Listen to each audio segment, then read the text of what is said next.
The atmosphere in the palace is extremely heavy. The messenger arrives all flustered. He informs King Daniel Cairo that Roman Dimitri's victory was a total embarrassment. The guy simply wiped the floor with everyone. He jumped from rank 9 to rank 2 in a single day. Can you believe it? Now there are no more excuses. Nothing can prevent Roman from challenging rank 1. The king is there, almost having a panic attack. He asks Count Nicholas if there's no way to avoid this showdown between Roman and rank 1. The king is backed into a corner. He knows that if Nicholas, the strongest sword in Cairo, is defeated now, the aristocratic faction will come crashing down on his throne. But Nicholas doesn't seem willing to back down at all. Nicholas looks at the king and lays it out straight. He is going to prove again why he holds the title of the best swordsman in the kingdom. He asks the sovereign to trust him. After asking for permission and leaving the room, he encounters Bentner from the royal faction. Bentner looks visibly worried and asks if he will be alright. Nicholas, wanting to gauge the level of the problem, asks what kind of man Roman Dimitri is. Bentner's answer is chilling. He says that Roman was born with the instincts of a predator.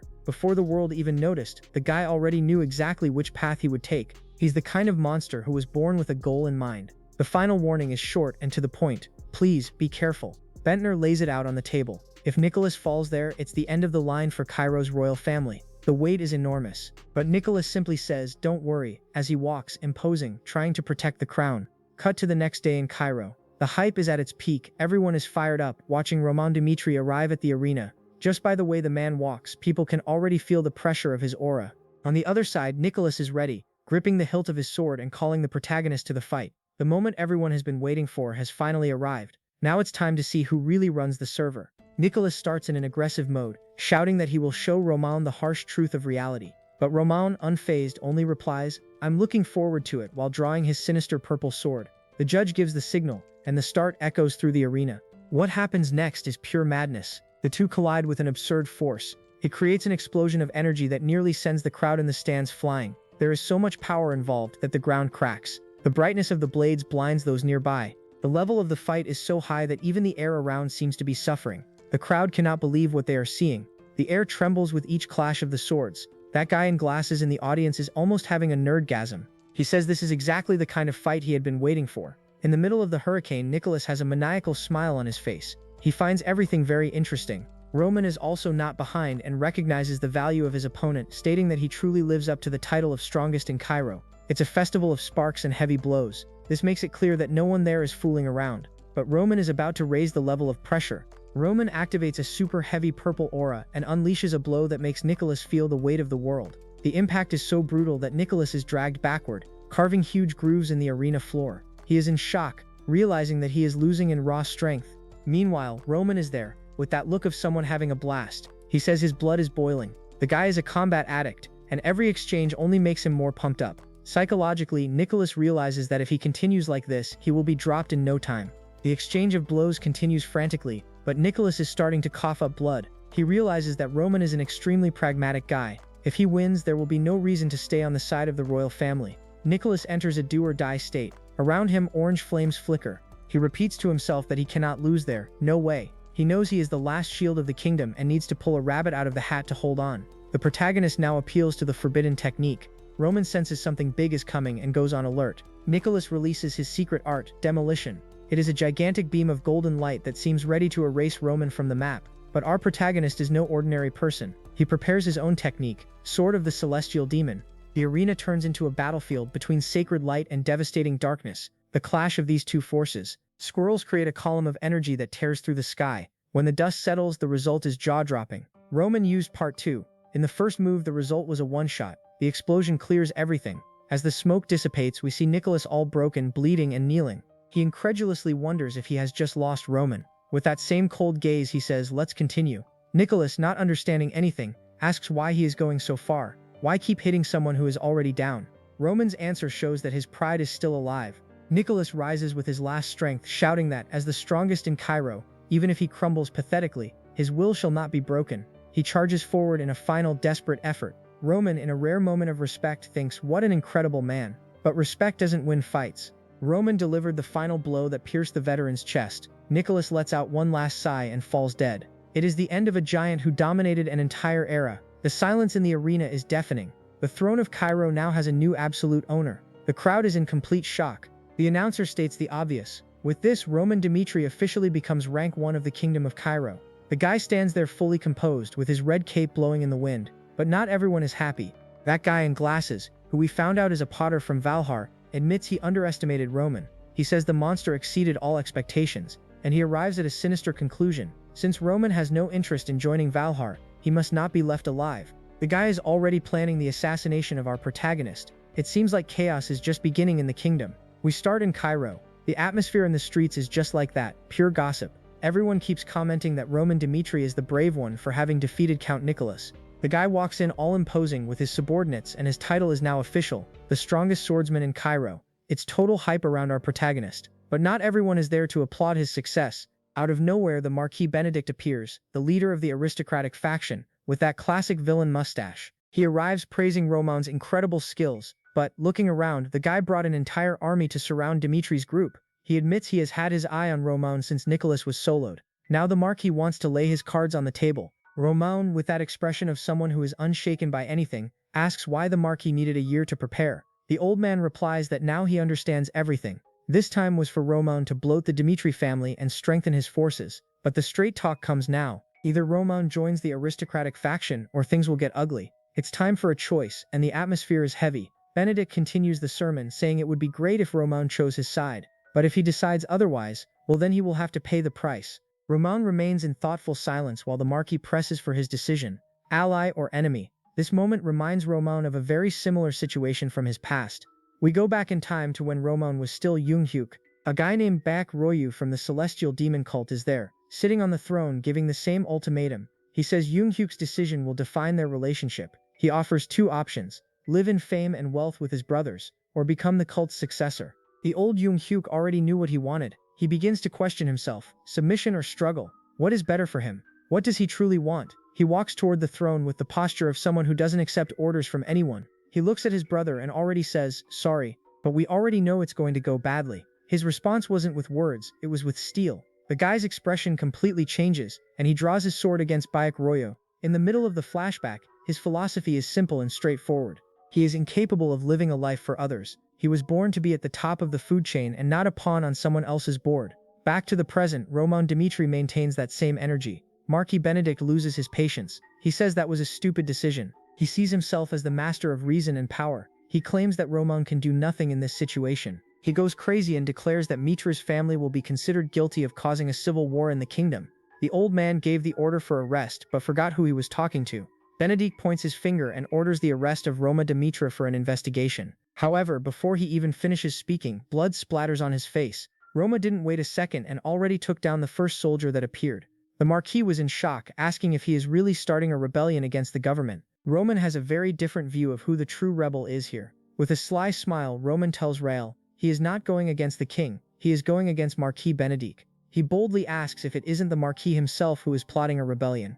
The old man freaks out, shouting that the government represents the kingdom of Cairo and the will of the king. He swears that this arrogance will be the end of the Demetris. Roma doesn't care about the chatter and decides to settle it in combat mode. He says the king will decide who is right in the end. He looks at his loyal knights and gives the order. Chris and Kevin clear the way. The two activate their aura and charge in, shouting, "Yes, my lord." Now that's when the real battle will begin. And if you thought they would show mercy, you were wrong. Quiz is in a crazy blue aura, cutting through soldiers like they were paper. On the other side, Kaven is possessed by the rhythm of destruction, with his red aura exploding enemies. Marquis Benedict is watching everything from a VIP box, trembling with fear and saying they have gone crazy for killing troops in the middle of the capital. But the main show hasn't even started yet. Roman walks calmly over the blood of his enemies and releases a sinister purple aura that cuts everything around him. It's one ritual after another. Benedict is in total panic and starts shouting for everyone to attack, promising a huge reward for anyone who can bring Roma's head.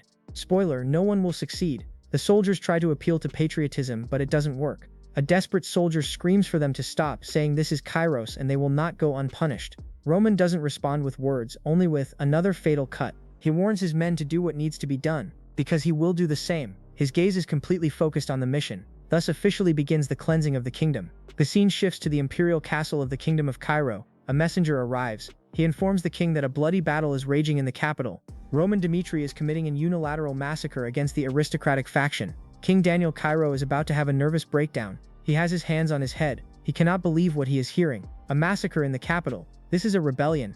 As he goes into shock, the vice captain of the Royal Knights starts giving orders to gather all security troops. The highest priority is the king's safety. He wonders if this fate was inevitable, yet the problem has already knocked on his door. Suddenly they announce that Roman Dmitri is there asking for an audience. The king is taken aback. Roman enters the room covered in blood from the recent battle. He kneels in full respect. "Greetings, my king." Daniel Cairo is so nervous that he orders to skip the formalities and get straight to the point. Roman has much to explain, and he will hide nothing. The king demands an explanation, and Roman begins to recount what happened. He explains that right after the ranking battle, Marcus Benedict appeared with hundreds of soldiers. He pressured Roman to join the aristocratic faction, but Roman delivers the impactful line. Since he follows no one but King Daniel Cairo, he refused the offer. Now he is going to make a proposal that the king cannot refuse. Roman makes a heavy offer. If the king gives his word, the Dmitri family will become the sword of Cairo. His plan is simple: eliminate everyone from the aristocratic faction and restore order to the power balance in the kingdom. The king stands there, cold sweating, questioning if Roman is really trying to make a deal with him. Now Roman uses logic to convince the king that this is necessary. To seal the deal, Roman recalls the invasion of Hector's kingdom. He points out that the defensive line fell quickly because the kingdom was divided into 4 factions. The fundamental problem of Cairo is this disunity. If the power hierarchy had been correct, the south would never have been occupied. He wants to unify everything under the command of the king and his own sword. Of course, the king is there, sweating cold, trying to process everything. He is asking for the best decision for the good of Cairo. He questions Roma about what the empire would do if Count Denver and Count Gregory decided to unite their forces. But Roma, all calm and kneeling, speaks the truth. The chances of the empire moving now are almost none. He explains that Valhalla is limited by the distance of the borders. Kronos is too busy in a one-on-one against the alliance of kingdoms in the south. Roma continues his geopolitics lesson to calm the king. He explains that Kronos' priority is not Cairo, but solving the issues in the south. The king even recognizes that Roma's plan can eliminate several enemies quickly. Cairo really needs to get rid of them, but he fears the power vacuum that will remain afterward. However, Roma does not back down. He says they need to face the risk that comes with this cleanup. It is the only necessary path to save the kingdom. The king begins to realize that Roma is not gambling on luck. He understands that Roma is not leaving anything to chance. The guy analyzed the entire political situation of the continent before acting. He is even impressed, thinking about how amazing Roman Dmitri is. But then, a noble with gray hair and a mustache goes into full rage mode. He starts shouting that they can't accept this. He accuses the Demetrius of wanting to take advantage of the aristocratic faction. He pleads with the king not to agree. The king, already out of patience, asks if there is another option. Roman decides to give the final word to end the discussion. While the nobility stayed quiet, witnessing the atrocities of the aristocratic faction, Roman warns that he will point the sword at them. He makes it clear that he only wants to be rewarded for the sacrifice. He shows a map where the territory of Mitra becomes a duchy. He says that even becoming a duchy, they share the same fate as Cairo because their roots are there. The mustached noble is outraged, saying that this isn't rebellion, it is drawing a line of separation in the kingdom. The king enters a heavy internal conflict about what to do. He looks at Rameau and admits to himself that his proposal is not wrong. What is wrong is him, an incompetent king who can only watch while his land is in tatters. He realizes that the Demetrius have climbed too high. They have become something that the imperial family of Cairo can no longer control. Now he is at a dead end. He must choose between a stagnant present or risk everything for a new Cairo. The king's final decision will change the fate of the kingdom forever. The king decides he prefers to hold Roman's hand. Roman has been honest about his ambitions. The king does not want to remain a puppet in the hands of those who control him from the shadows. He raises his hand. With all the authority he has left, he swears by the honor of the imperial family. The eastern region, including the territory of Mitra, is now a duchy. To seal the deal, the title of duke is officially granted to the Baron of Mitra. Roman stands there, with blood on his face. He simply accepts the title. However, this promotion comes with a bloody mission. The king gives the direct order. Roman must punish the traitor, Marques Benedict. He is the one who caused all this chaos in the country. It matters now to Count Denver, from the Prova Rala faction. He is in his office, reading reports and sweating profusely. He admits that Roman Dmitri is indeed terrifying,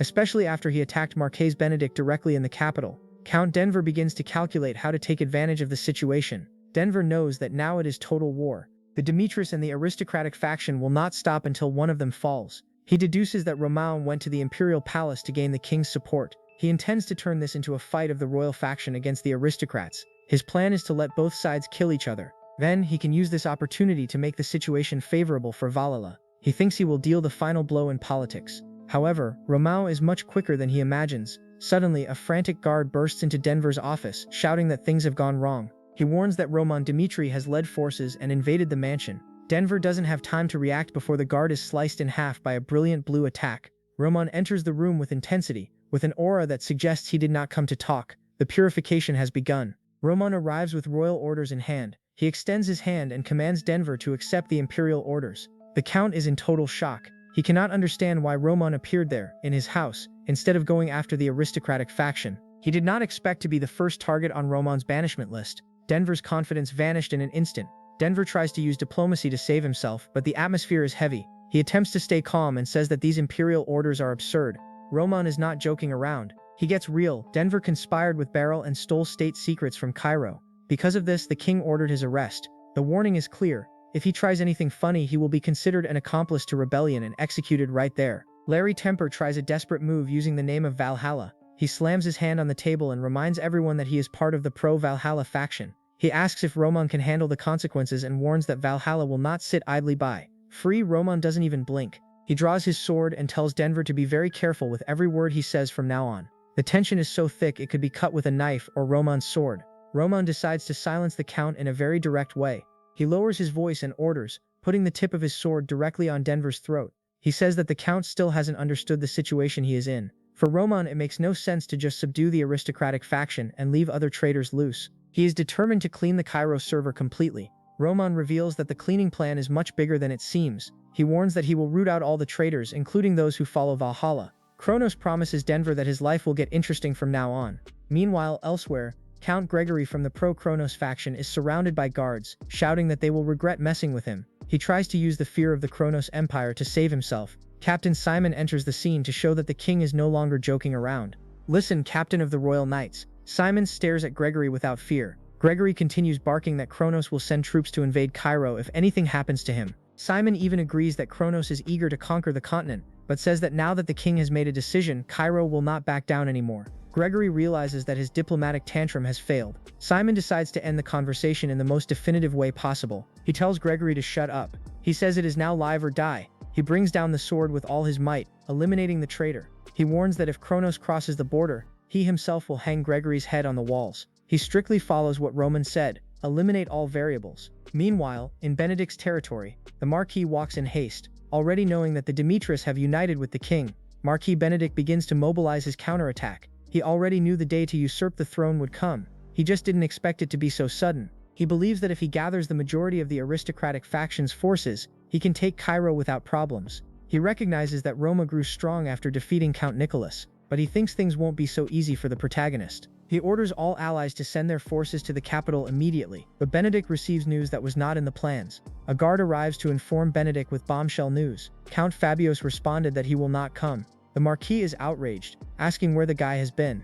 He uses a communication crystal to confront Fabius, asking if he has gone crazy for not sending the troops or even showing up for the meeting. Benedict sees his plans crumbling. Before the broadcast starts, Fabius appears in the transmission to tell the Marquis the truth. He appears relaxed in the projection and says they need to be honest with each other.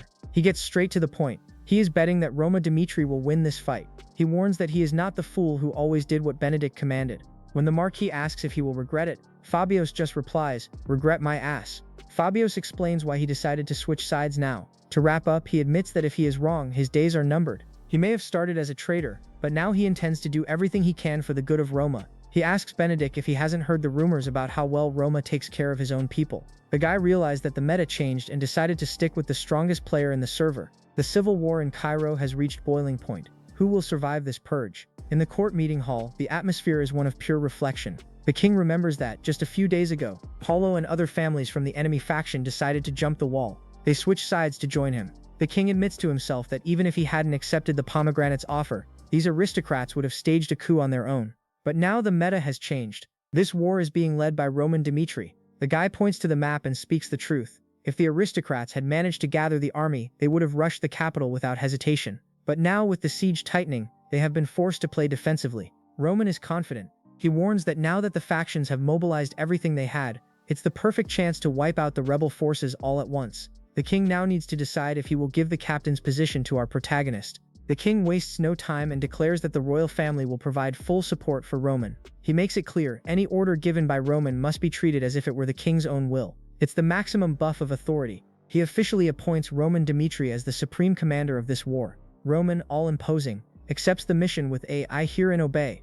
Meanwhile, back at Benedict's castle, the guys are in shock. They calculate that the royal troops will invade their lands in no more than a week. Their plan is to close the gates, focus on defense, and wait for the moment to retaliate. They comment that Marquis Valentino was super strict about neutrality, but even he decided to support the pomegranate. The morale of the troops is low, and they already wonder if they can win this war. The emergency plan is to try to contact the supporters of Kronos and, if possible, offer the right conditions. They think these guys will accept the invitation to join. But do they have time for this last-minute recruitment? Benedict asks how long it will take to bring these allies to their side, and the answer is disheartening. At least half a month to convince and gather everyone. Even so, Benedict gives them a free hand to resolve that. He is frustrated, stating that although the war came out of nowhere, they have been preparing for this confrontation against the royal faction for a long time. For Benedict, only the aristocrats deserve the power of Cairo. The scene cuts to a hospital room. The sky is brightening. That white-haired captain, whom Roman faced, wakes up all bandaged. He realizes the obvious: I did not die.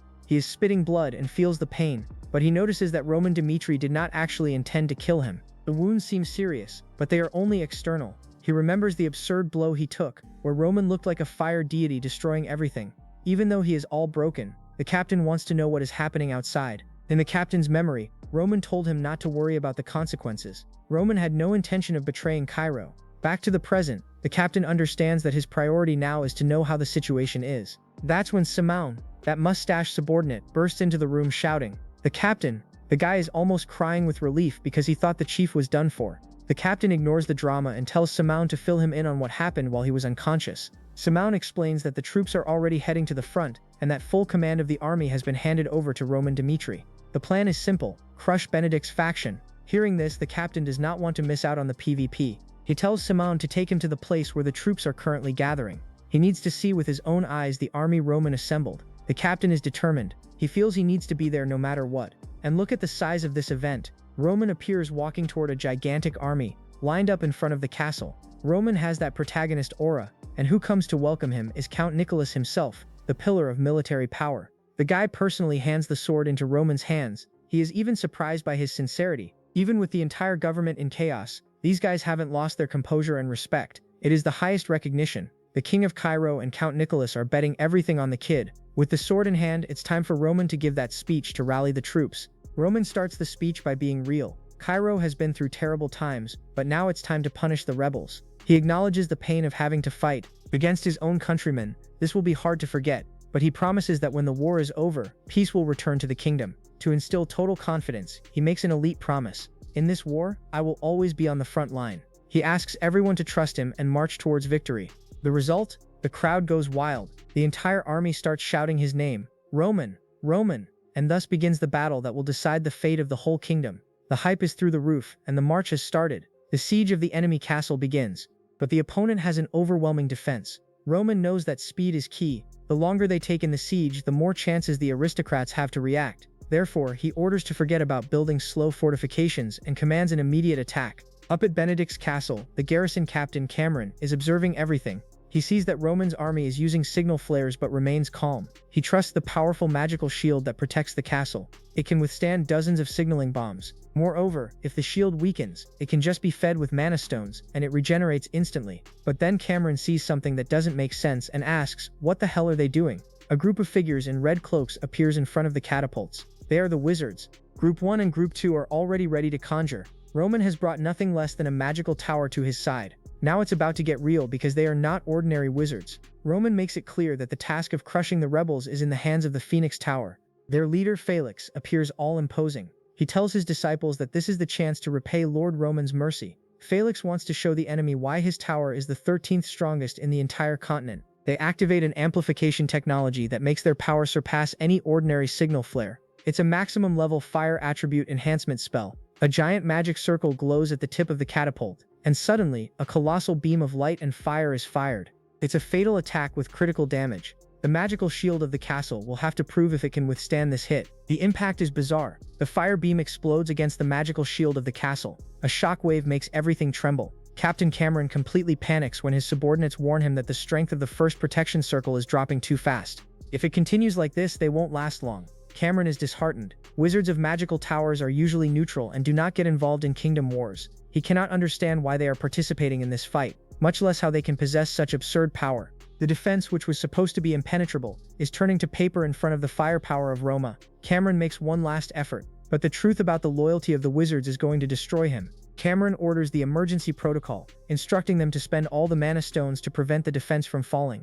He is still in shock, wondering where this army of wizards came from. That's when they explain it to him. The magical Tower of Phoenix has been established in the lands of Dimitri. Cameron cannot believe that a tower that preaches neutrality would do this, but the reality is they swore loyalty to the Mitre family. The reason is simple. Since Roma decided to become the Sword of Cairo, the Phoenix Tower decided to follow the leader and express its loyalty as well. They are preparing the second enhanced magic attack. Cameron is sweating cold, realizing that an organization that would be welcomed anywhere on the continent is now serving a noble. He is having an existential crisis. What the hell is this Dimitri? Roma is ready to deliver the final blow and end this nonsense. He stands there with crossed arms, exuding a sovereign aura, with the Phoenix Tower by his side. His combat power is now comparable to an entire kingdom. Even allies comment that the king made the right choice and that this war will end with the absolute victory of the crown. Rama looks at the castle with a cold gaze and gives the final order. Burn everything to the ground. Captain Cameron can only let out a scream of pure terror as he sees the sky engulfed in flames.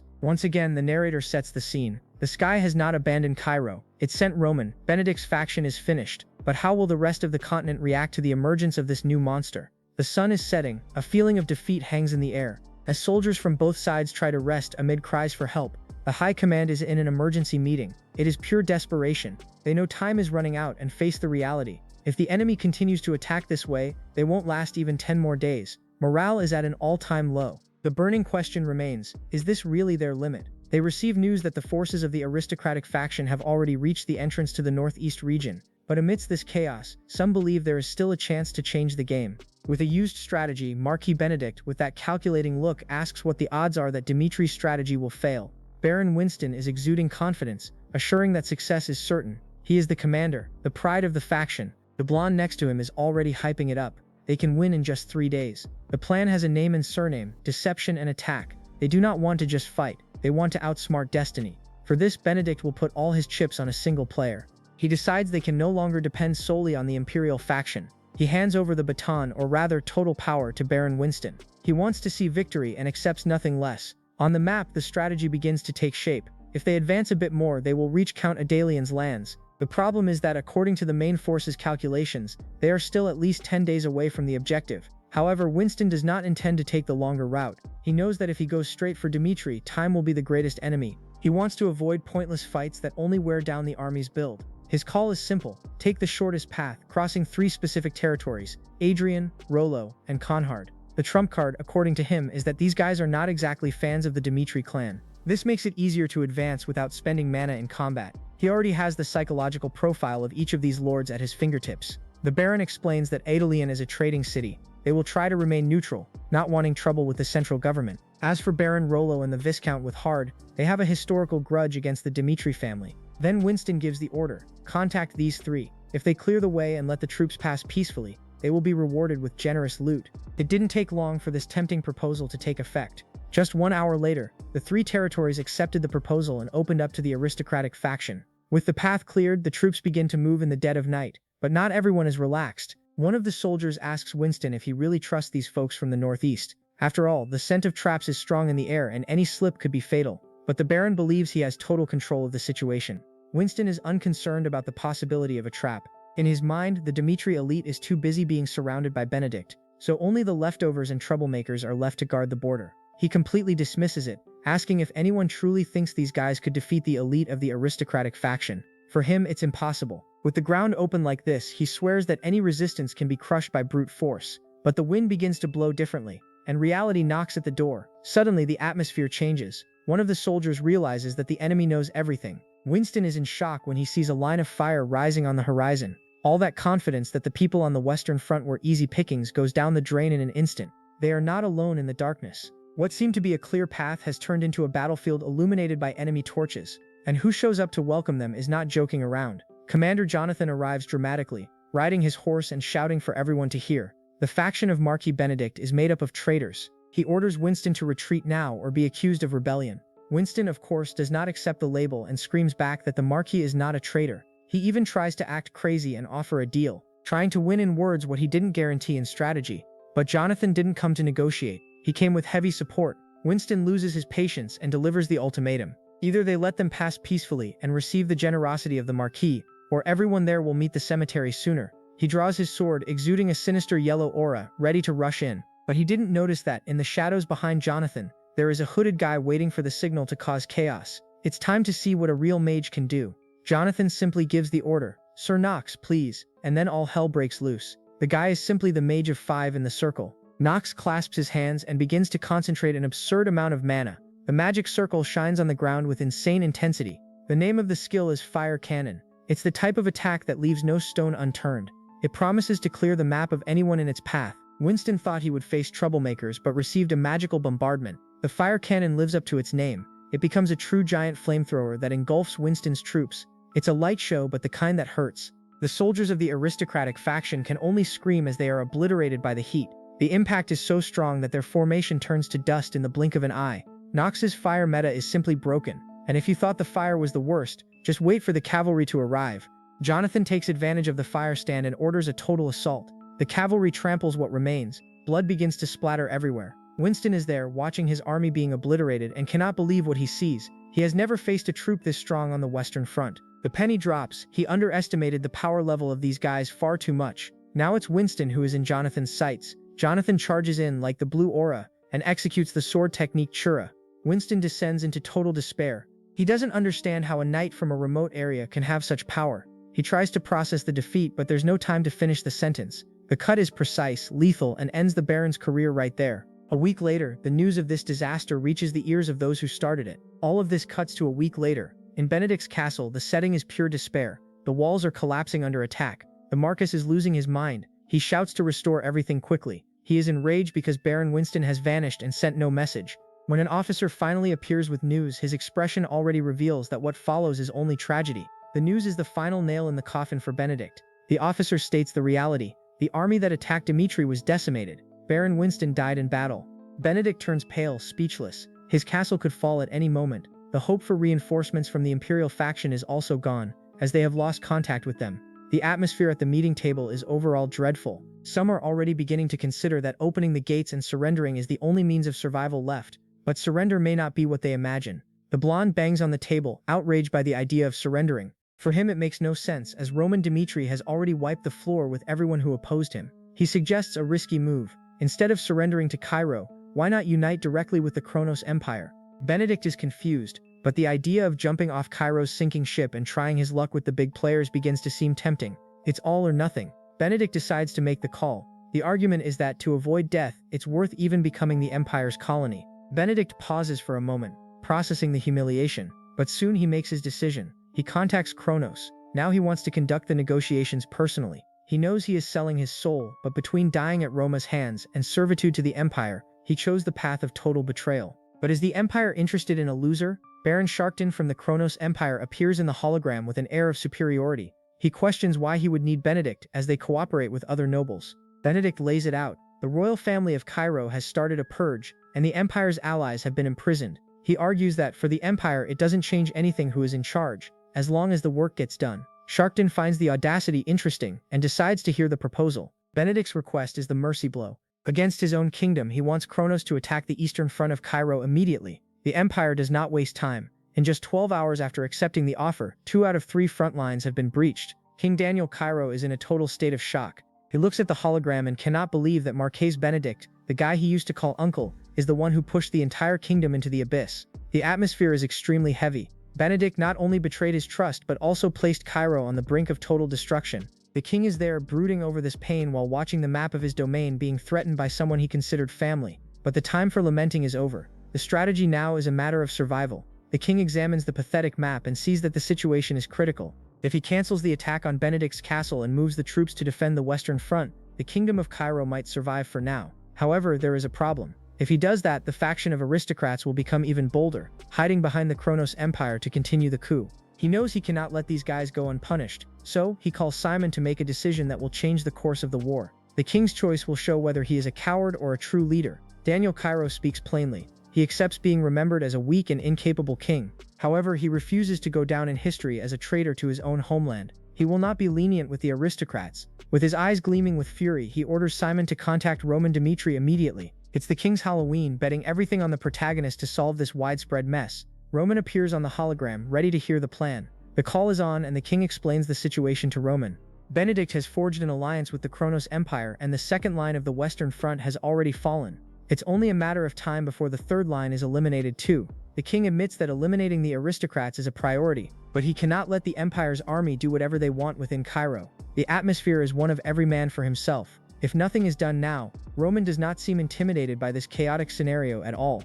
Roman gets real with the king. If he does not suppress this rebellion once and for all, he will bitterly regret it in the future. He makes it clear that he was already prepared for this cleansing from the beginning. For Roman, it doesn't matter if the enemy is Count Gregory or Marquis Benedict. Anyone who sells their own homeland deserves the worst possible fate. He warns that taking a step back now means having to sacrifice many people later to recover lost ground. Roman analyzes the king and sees that he still has much to learn about the real world. In his mind, Daniel Cairo could even be a good king in times of peace. But the problem is that he has not yet endured the cruel reality of war. However, to fight in these dark times, it is exactly this refusal to accept defeat that can be useful. Roman then focuses on what matters. Unlike the previous lines, the third line of the Western Front has a capable, positioned army ready for combat. Roman's plan to turn the tide is simply insane. Roman explains that the Kronos Empire attacked in haste and did not manage to mobilize all of its fighting power. He tells the king to trust their commander-in-chief. If they can hold on for a little while, Roman promises that in just 3 days he will wipe out all of Marquis Benedict's faction from the map.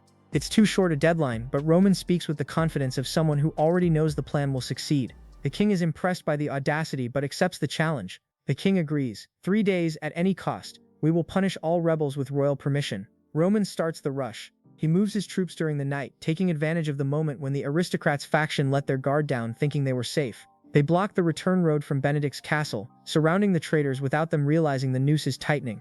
While waiting for the castle's magical shield to weaken, a familiar face appears.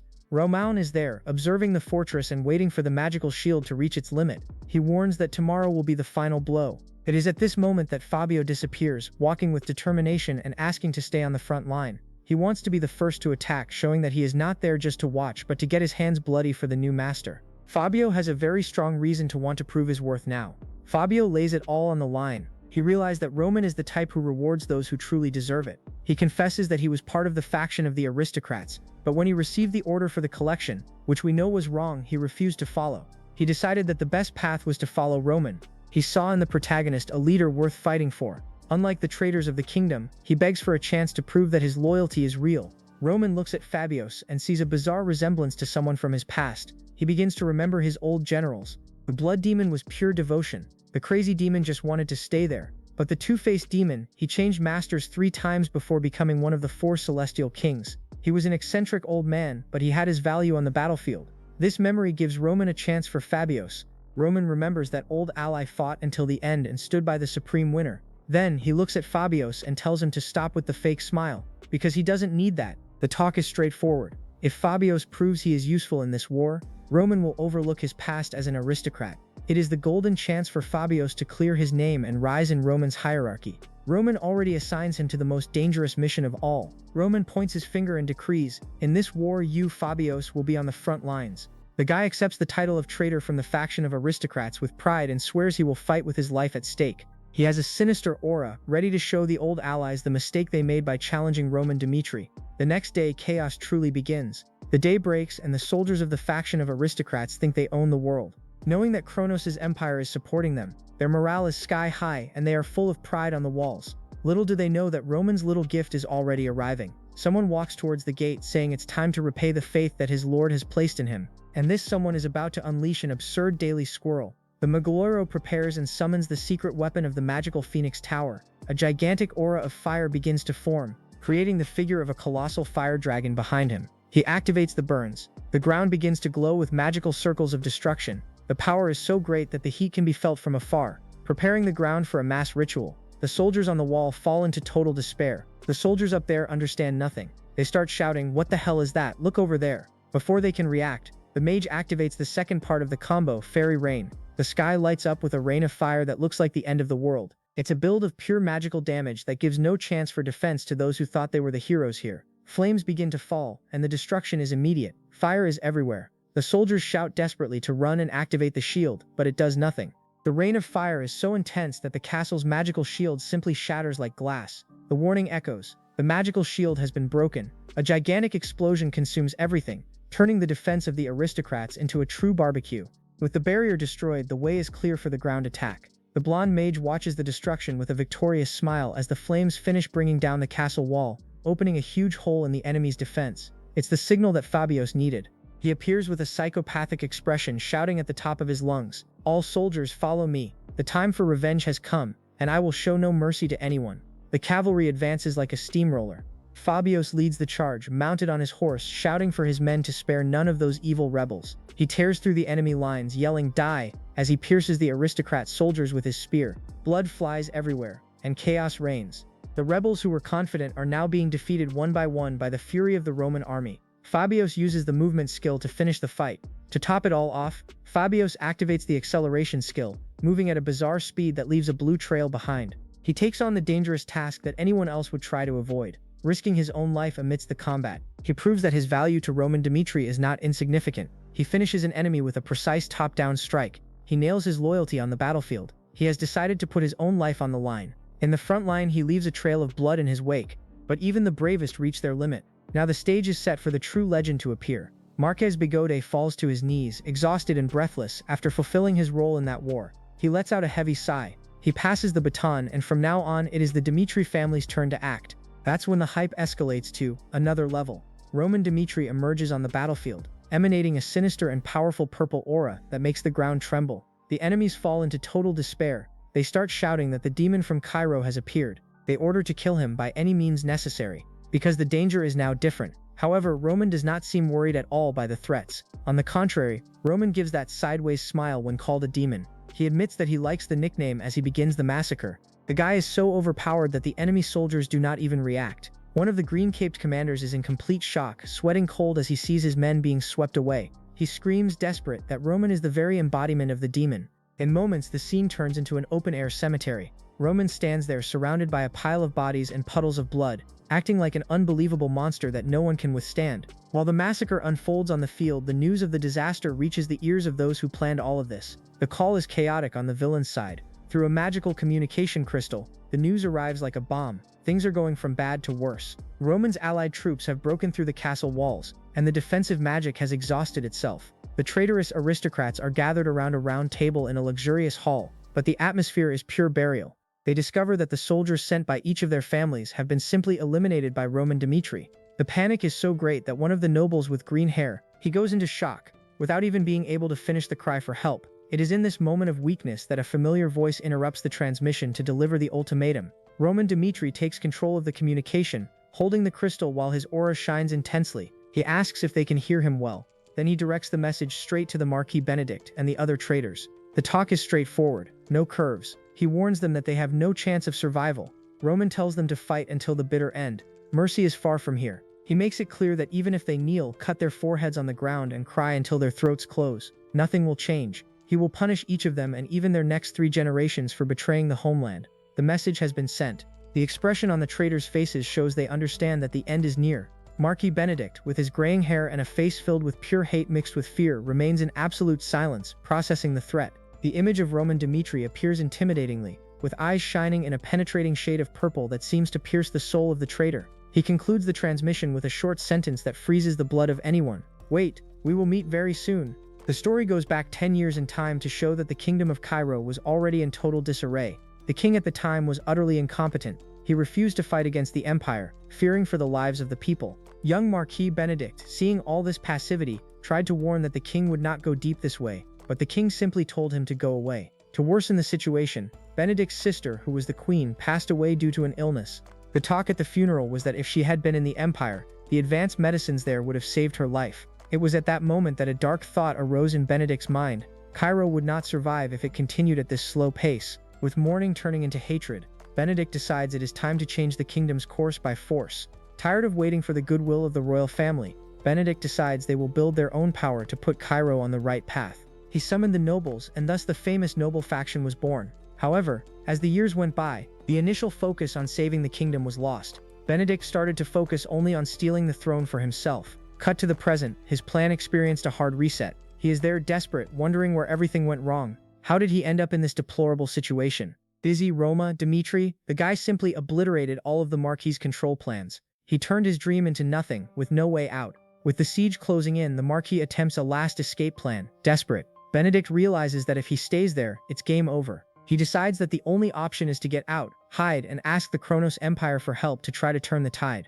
Then, he runs through the corridors. He shouts to his subordinates to hurry because if the noble faction is caught now, it's over. But in the middle of the escape, he feels a chill. Suddenly, blood splatters and one of his men drops dead right there. Someone was waiting for him in the shadows. A warrior with red hair appears, blocking the way, looking like he's ready to finish the quest. Now Benedict is in shock and orders his guards to kill the invader immediately. The Marquis thinks that quantity is quality, but he forgot that the soldiers from Roma are on another level. While Benedict's guards try to hold back the advance, the red-haired warrior cleans house. He leaves a trail of blood down the corridor. The Marquis, seeing his soldiers being eliminated effortlessly, doesn't think twice and takes off. He leaves everyone behind while letting out some screams of terror. He manages to escape the castle and runs into the woods. The ugly one tries to process the hell his life has become. Even trembling with fear, his ego still speaks loudly. He swears he will survive this situation, and that he will surely have his revenge. He hides in a refuge among the rocks, trying to catch his breath while hiding like a rat in the dark. Benedict thinks he is safe, but the betrayal comes from where he least expects it.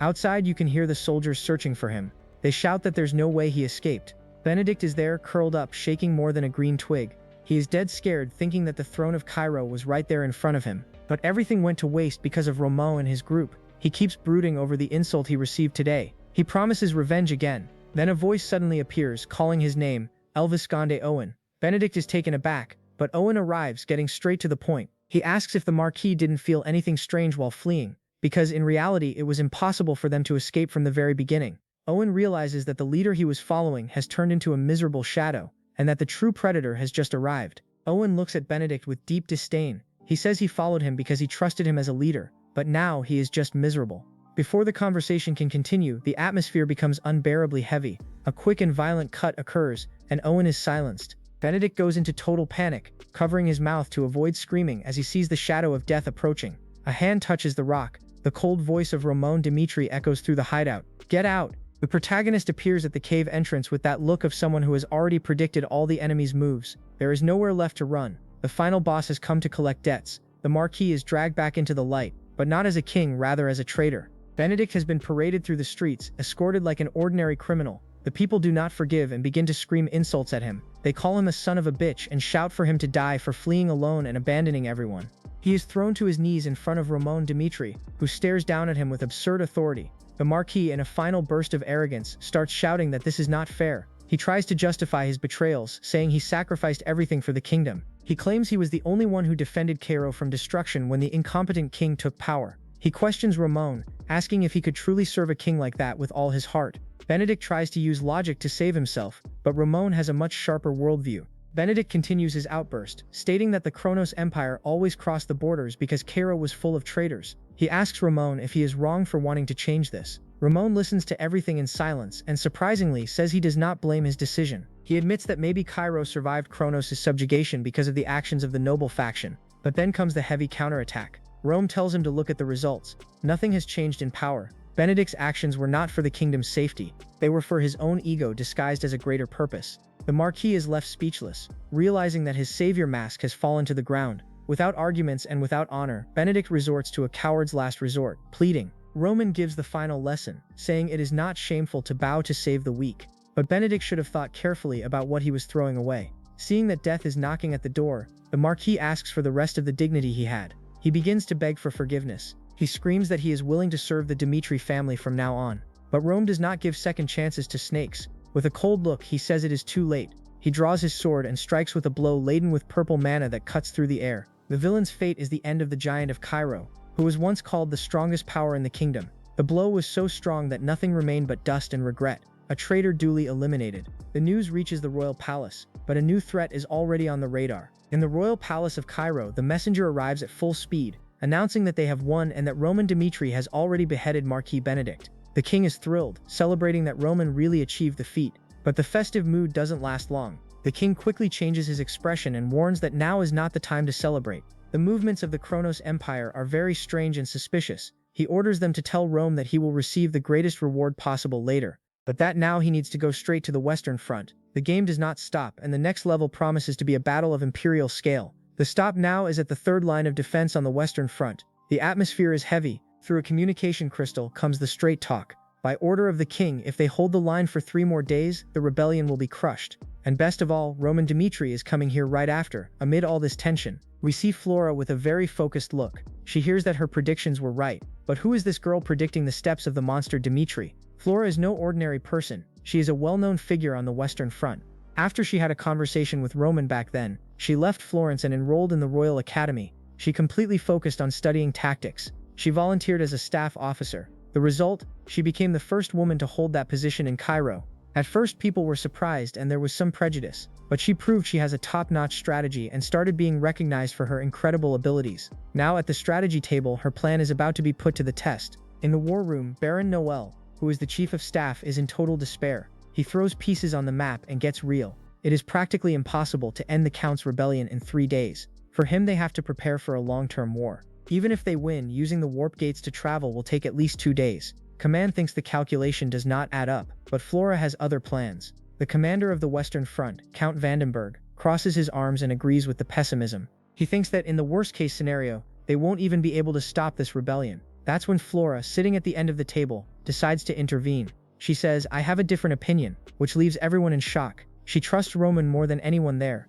Flora explains that if Roman Dmitri set this 3-day deadline, he will meet it. And even if something unexpected happens, it won't take more than 5 days. Vandenberg is confused and asks how she can guarantee that with such certainty. Her answer comes with a flashback of Roman. It's from her own experience. For her, Roman is a player who cannot be measured by ordinary standards. Flora continues her analysis, saying that the Kronos Empire is also racing against time. They need to invade Cairo's territory before Duke Benedict completely falls.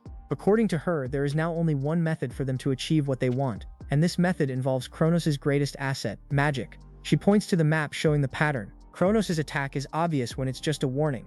They go for hand-to-hand combat. But when they want a decisive victory like now, they resort to calling in the war mages. The problem is that everyone already knows this. So what's the news? The situation runs deeper. Since Kronos is the master of the magic towers, the Kronos Empire owns 7 towers of mages. Therefore, it's clear that they will try something new to boost this group's power. Flora is straightforward. They need to eliminate this variable of the mages. Her gaze is sinister. She is focused on finding a gap in that magic defense. She already knows exactly where the mages are weakest. Flora explains that the mages become vulnerable while they are casting spells. That's why they always attack from a safe distance. Her plan is to anticipate where these guys will position themselves. She wants to set a magical trap right there, at their feet. It sounds like a perfect plan, but Commander Vandenberg hasn't bought into the idea yet. Vandenberg says it's impossible because there's no way to know the exact location. The mages would feel the mana of the trap from afar, but Flora has already thought of that. She suggests a large battle of warriors. If they engage in an official duel, they will have to move the troops. This will reveal the exact position of the mages. But what about the mana detection? Flora has a trick up her sleeve. Here comes the kicker. If the warrior going into the duel manifests the aura to the max, he will make the concentration of mana around so dense that even the mages won't be able to detect the magical traps on the ground. It's the perfect smoke to conceal the trap. The plan is genius, but it comes at a high cost. The real problem is, who will have the courage to be that warrior? Flora admits that, to be honest, the chances of survival are minimal. The atmosphere in the room gets heavy, with everyone sweating cold. It's at this moment that someone steps forward and declares, "I will participate in the great battle of warriors." And that volunteer is none other than Dmitri. The guy who volunteered is Rodwell. He says someone has to do the dirty work and asks permission from his master to move forward. He stands firm while the other commanders look at the map, not believing the crazy one's courage. Commander Vandenberg makes his final decision. He accepts and officially declares, Rodwell Dmitri will be the one to represent Cairo in the duel. Time passes. The scene changes to the walls during sunset. Flora appears behind Rodwell and asks why he always insists on taking the most dangerous and suicidal missions. Flora doesn't understand this guy's obsession. She confronts him, saying his service time ended a long time ago. So why is he still here, risking himself? In her opinion, Rodwell is not normal. While the people call him a patriot, she only sees a madman desperate not to die, throwing himself into danger all the time. She is worried about his future, but Rodwell has a greater reason. Flora insists that he will become a commander in the future and cannot die there. Rodwell just listens, leaning against the wall, and says this is a necessary task for him. Out of the blue, he changes the subject and asks Flora how Roman was when she knew him. The question catches Flora completely by surprise. Rodwell finally opens up about his feelings for his brother. He confesses that at first he couldn't accept how much Roman had changed. He even denied it. But now he recognizes his brother's power. Rodwell plans to do anything to surpass him. It is for this reason, to become stronger and surpass Roman, that he extended his service time in the army. He wants to step out of his brother's shadow, but Flora has her own ghosts as well. She reveals the reason she is there. She wants to avoid repeating the same mistakes of the past. She cuts the conversation short, saying it is bringing her back to reality. The sunset sets a dramatic tone as they both look to the horizon, knowing tomorrow will be tense. The moment of truth has come and there is no turning back. Flora gives her final warning. Win at all costs and please survive. Rodwell then heads to the battlefield, unsheathes his sword and shouts for everyone to hear. I am Rodwell Dimitri, from the Kingdom of Cairo. I challenge the Kronos Empire to a duel of warriors. The hype is at its peak. The challenge has been accepted, but the opponent does not seem to be just any extra. Rodwell sighs, feeling that today he might really die. He knows that from now on it's life or death. That's when the opponent appears, a guy with gray hair, all confident, introducing himself as Osper. The system already warns of the danger level. Osper, an unranked 3-star swordsman. Rodwell will have to tank a monster if he wants to get out of this alive. The duel has begun. Rodwell will have to prove that the blood of Mitra also runs strong in his veins. The young swordsman with brown hair already feels the weight of the meta. Right off the bat, a massive shock of blue energy explodes in front of him, forcing the boy to retreat. As he tries to process what hit him, he lets out a groan of pain, feeling that tanking this hit will be much harder than he imagined. The pressure is absurd and the fight has barely started. But the opponent is not in the least bit interested in giving him time to breathe. The adversary has not an ounce of mercy and already comes in with both feet to the chest, shouting, "How dare you!" It echoes throughout the arena. He delivers a heavy vertical blow, charged with an intense blue aura, causing the young swordsman to shrink in on himself, just to avoid being split in half. It's at this moment that reality hits. The worlds they live in are indeed completely different from anything he knew in Cairo. The technical disparity is a chasm, and if you think the crowd would support the underdog, forget it. The crowd is thirsty for blood. A knight in armor in the stands raises his fist, laughing at the misfortune of others and encouraging the massacre. Finish this. With everyone against him, the young swordsman finds himself cornered by a power that seems impossible to overcome. The final blow comes with everything. The opponent leaps and brings down the blade with blind fury, shouting, "Die!"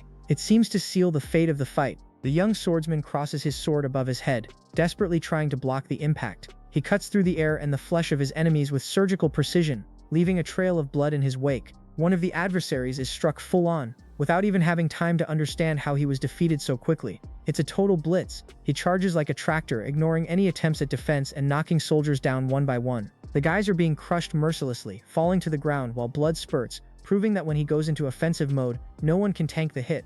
After clearing the map this way, he stops. The scene begins with a heavy atmosphere. One of Roman's allies appears, walking with difficulty. He is badly injured, leaving a trail of blood on the ground. His state is deplorable. But when Flora asks if the plan worked, the guy confirms it did. It was an absolute success. Flora lets out that smile of someone who has lifted a weight off their shoulders. However, there's no time to celebrate. Soon after, the commander of Kronos, Count Fabio, shifts to serious mode and gives the order. It's time to prepare the signal flares and the mages. We see the war mages, all hooded and ready for combat. Meanwhile, the imposing fortress stands out in the background. The hype for what's coming next is real. But the plan isn't just about brute force. There's a meticulous strategy behind it. As the army positions itself, tactical discussions are underway. One of the officers questions Flora about when she plans to trigger the magical traps. If they go off too early, the enemy will have time to react, and the plan will go down the drain. Flora explains the goal of the maneuver. If the target is more than 300 meters from the trap, they won't achieve a fatal hit. The plan is to maintain the illusion of error at 100 meters to ensure the kill. She reveals the secret to delivering the perfect counter. The moment the magical conjuration peaks is when the mages are most vulnerable. If she triggers the traps at that exact second, there will be a mana backflow. A backflow of mana that will leave the enemy mages completely incapacitated. It's a technical checkmate. The officer understands the cue and prepares to give the signal, while magical energy begins to glow in the mage's hands. With everything ready, all that's left is the command for chaos to begin. The allied mages start to channel their power, and the tension is so intense that you can feel the air vibrating. Suddenly, Flora and the commander let out the shout everyone has been waiting for. Now, blow it all up. The result is a massive explosion of blue mana that illuminates the battlefield. Flora's plan worked perfectly. The enemy mages are caught off guard by the backflow of energy and collapse entirely, being obliterated by the very magic they were trying to manifest. Count Fabio watches from a distance with a look of superiority. He comments with disdain, "Those insignificant beings are really fighting for survival, but their effort is useless. The enemy's magical defense is in tatters. It's time for the infantry to deliver." Count Fabio doesn't waste any time. He gives a speech to fire up the troops. He commands the soldiers of Kronos to show what the Empire truly represents. He points to the castle and gives the order for a full attack. It's a mad rush. The soldiers of Kronos charge ahead, climbing the walls with dry ladders. While chaos erupts up high, the defenders desperately try to hold the line. They shout to push the ladders and block the advance at all costs. Amidst that confusion of metal and screams, we see a defending soldier with a sinister smile on his face. This shows that despite the pressure, they still have fight left in them and they won't give up easily. The combat escalates to a level of brutality where any mistake is fatal. Violence reaches its peak. A soldier is struck squarely in the head by an arrow, with blood splattering everywhere. The scene is frantic. Flora takes the lead in the middle of the wall, holding her bow and shouting for the soldiers not to lose focus. She tries to keep the team's morale high, reminding them that they have the advantage because the enemy lost their mages. Her warning is clear and heavy. They cannot retreat even an inch. If the Western Front falls, their families in Kara will be in grave danger. The sense of urgency is palpable. The fight continues relentlessly, with the system warning that the battle has fiercely extended into the next day. Exhausted, the soldiers still exchange blows on the fortress steps. The resistance of Karo is at its limit. Now it remains to be seen who will endure longer in this total war scenario. The Kronos Empire seemed to be one step away from breaking through the stronghold's defenses. But the tables turned. They began to lose ground as time passed. On the third day of intense combat, the army led by Lord Roman Dimitri finally emerged on the Western Front. His presence is so heavy that upon seeing his troops approaching, the forces of Kronos lost their confidence buff and took flight, initiating an immediate retreat from inside the base. The atmosphere is one of pure shock in a conference room. Officers analyze the tactical map. They cannot believe what they have seen. One of them comments that it is simply amazing how Roman managed to end the rebellion in just one day. The guy arrived with a kick activated. He cleared the map with an efficiency that no one there had seen before. But those who think that Rome will be satisfied only defending the stronghold are mistaken. One of the soldiers, visibly exhausted and sweaty, breathes deeply. He thanks Roman, saying that thanks to him they finally managed to catch their breath. He was ready to relax, thinking that the work was done. But Roman cuts the vibe immediately. With a sharp gaze, he warns that it is not finished yet. Now is the time to gather all the forces. The soldier is confused and questions why, since the nobles who allied with Kronos were defeated, the enemy should retreat after the siege's failure. He even asks for permission to understand the logic, but Roman is not in the mood for diplomatic explanations. He points his finger at the map with total authority and states the reality. The enemy has invaded Cairo's territory. He affirms that, if the people of Cairo have gotten used to being trampled by Kronos, it is time to show a completely different attitude. Roman makes it clear that the king gave him full authority to handle this situation. Therefore, the order is absolute. Gather the troops and prepare to open the gates. Roman's plan is to turn the defense into an unprecedented counterattack that no one expected. He continues to set the pace, confidently stating that they will hunt down the fleeing forces of the empire and expel them once and for all. As he gives the orders, a man with his face entirely bandaged and a bandage over his eye observes the scene in a trance. He enters a deep existential crisis. He questions whether the man in front of him is really Roman Dimitri. In his memory, Roman was the biggest piece of trash that existed, a drunkard who lay around in corners, completely detached from any fencing training. He clearly remembers Roman causing trouble in bars, getting carried out by guards, completely intoxicated and devoid of any dignity. The contrast between that failure and the leader, the imposing figure commanding the army now, is so great that the guy can't process it. He questions how it is possible for someone to change so much in such a short time. For someone who has bled for their family all their life, seeing the shine of the new Roma is a hard blow to face. The wounded man continues analyzing Roma. He notices that the voice and face are the same, or almost that, but the aura is different. He starts to mull over his own journey. He remembers living every second with the sole purpose of elevating his family's name. On the Western Front, he was the guy everyone pointed to as the future of Dimitri, the prodigy who carried everyone's expectations on his shoulders. But now, seeing Roma solve everything easily, he feels all his effort and accomplishments have become insignificant. It's as if he played his whole life on hard mode only to be surpassed by someone who simply awakened absurd power from nothing. He stares at the ground, utterly desolated. He wonders if all his struggle was just a useless effort. The weight of being overshadowed by the protagonist's shine is real. He ends up immersed in doubt about what the hell he has been defending all this time. While some enter a crisis, Cairo's army prepares for the boldest move of the war so far. The atmosphere in the war council is heavy. Everyone is in total defensive mode. One of the officers, with a bun in his hair, bluntly questions what the advantage is of going out to hunt and eliminate the Kronos Empire's army now. Soon after, the blonde commander reinforces that the soldiers of the Western Front are at their limit. Exhausted, after days of a bizarre combat schedule, for her, opening the city gates at this moment is basically signing a collective death warrant. Another officer joins the conversation for a dose of strategic reality. He reminds them that the Western Front is a vital point. Their mission is not to wipe out Kronos' forces, but to ensure Cairo stays standing. The blonde questions again why poke the bear with a short stick and provoke an even greater conflict unnecessarily. It is then that Roman, with his back to everyone and analyzing the map, lets it out. He asks if this plan of staying safe is really the best they can come up with, since deep down everyone there, do you know what the real truth of the situation is? Rome is not playing around. They decide to expose the enemy's weakness. No one else had the courage to mention it. Roman puts all the cards on the table. He explains the method of the game.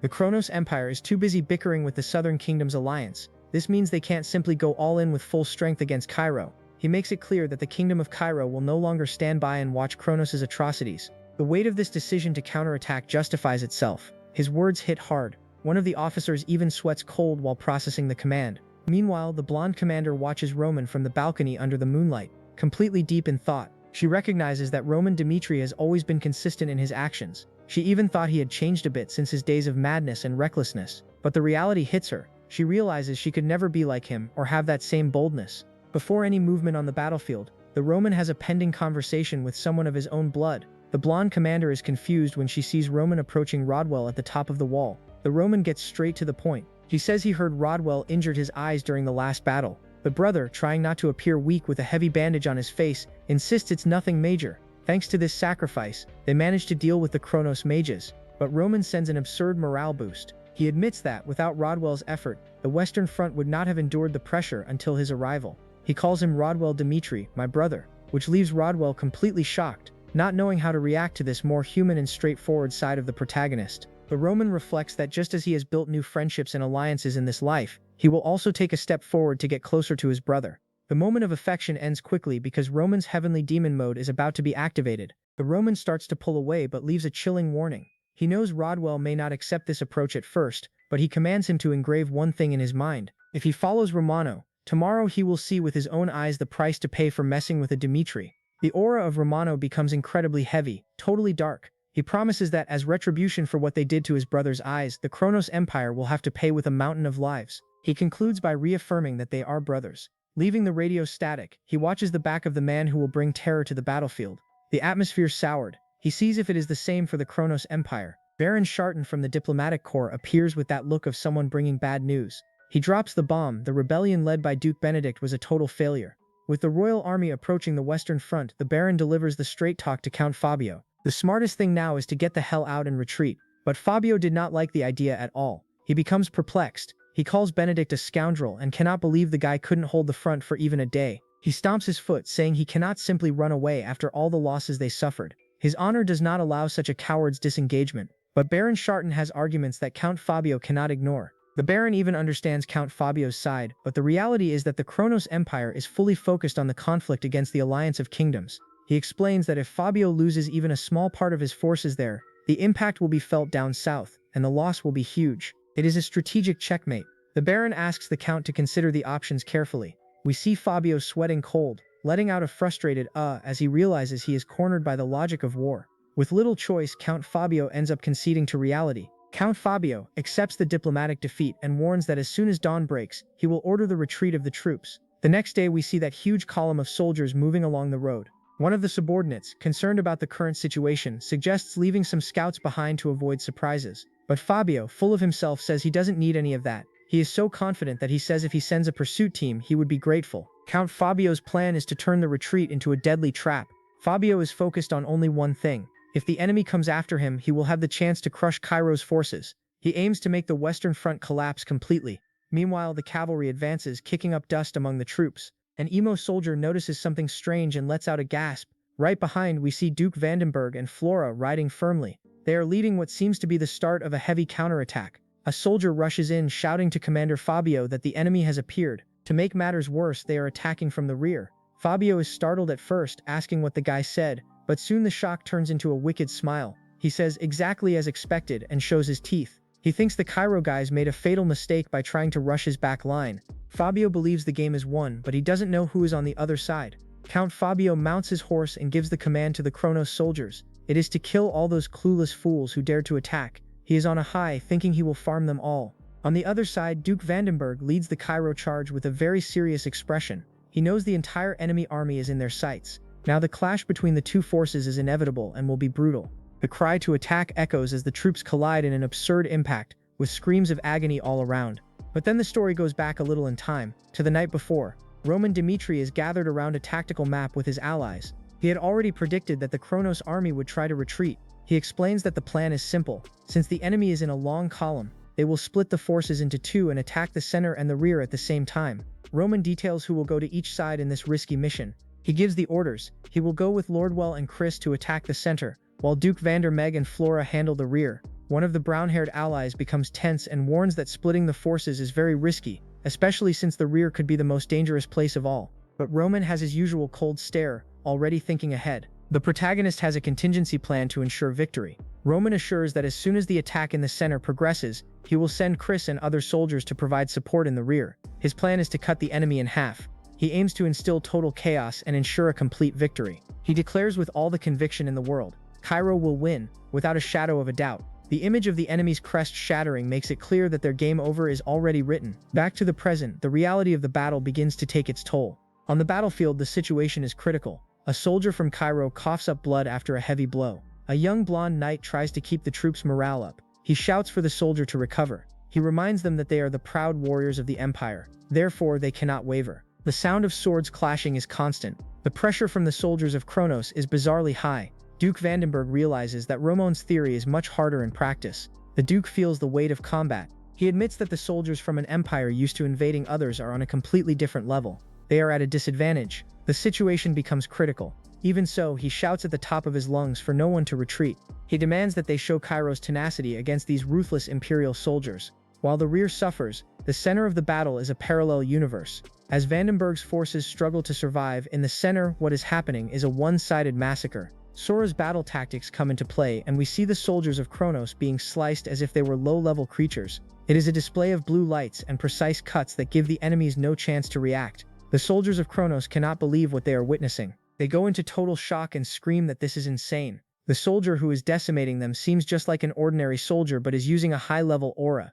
It is a festival of blue energy cuts that slice through Imperial armor as if it were paper. Despair takes over when they realize that the power level there is broken. From the top of a hill, Rodwell watches the impossible happen. With his characteristic eye patch, he observes the carnage from above and is left speechless. He wonders, what is that?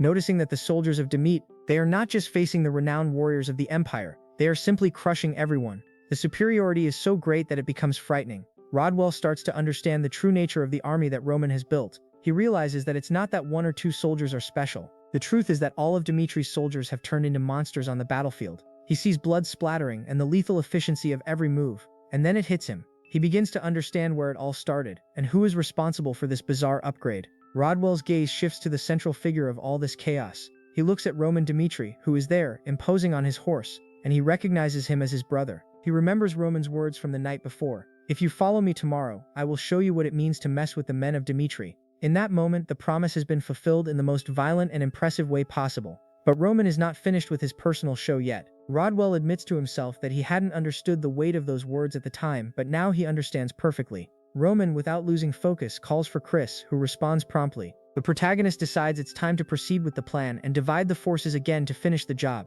Roman makes a decision that leaves Rodolfo in shock. He orders Chris to take command and go straight to the support rear. Meanwhile, Roman himself says he will stay there to stop the Kronos Empire forces which are approaching from that side. Rodwell wears a "are you crazy" expression as he realizes his brother intends to face an entire troop. Chris does not question it and springs into action. They say understood and rush out with the second unit, following their lord's orders without hesitation. Rodwell stands there, looking at Roman with wide eyes. He wonders if he will really leave his own brother behind in the middle of that chaos. Meanwhile, in the rear, the situation has reached its limit. The battle in the rear is pure hell. A soldier from Cairo is hit squarely.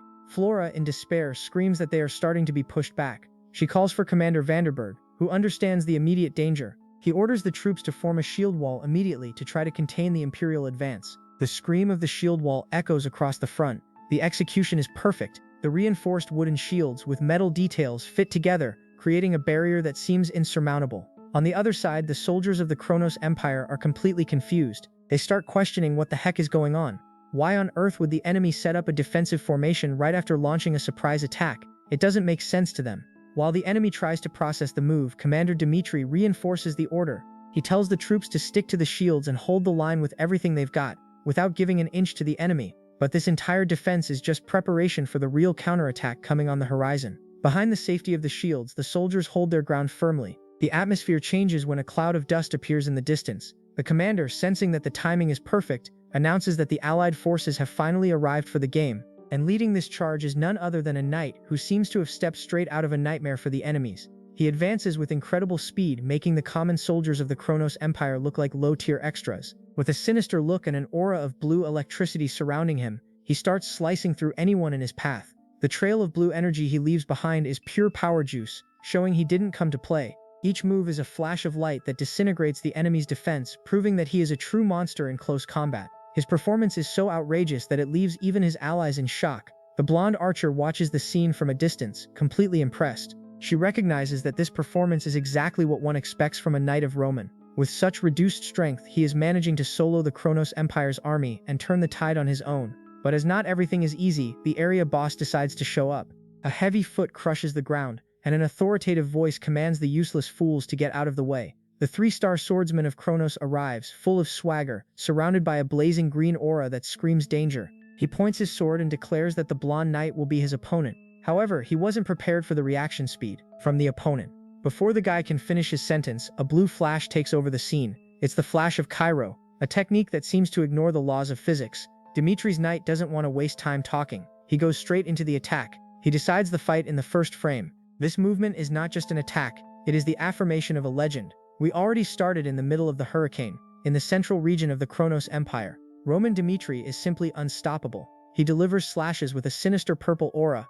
It sends the enemy soldiers flying like rag dolls. It is a true one-sided massacre. As Roman advances with that cold look of someone who knows he is the boss of the level, the enemy commander, a guy with purple hair, watches in total shock. He can barely process what he is seeing. He shouts, "This is unbelievable." To make matters worse, an elite soldier arrives on horseback with the worst possible news. Their rear guard is also being crushed. The despair is real. The soldier warns that if they continue at this pace, the Kronos army will suffer a total wipe and be annihilated without a fight. The commander realizes there is only one way to turn this game around. The commander of Kronos goes into full panic mode, but tries to maintain his composure. He shouts to the soldiers that they need to deal with that thorn in their side called Roman Dimitri. First, in his mind, if they can take down the protagonist, they can quickly rotate to the rear guard and save what's left of the army. But Roman doesn't care about their plan. He opens a wicked smile, one that shows he is loving the challenge. Then, he begins rushing toward the commander with absurd speed. The guy with purple hair goes wide-eyed, realizing that Roman isn't just looking to fight,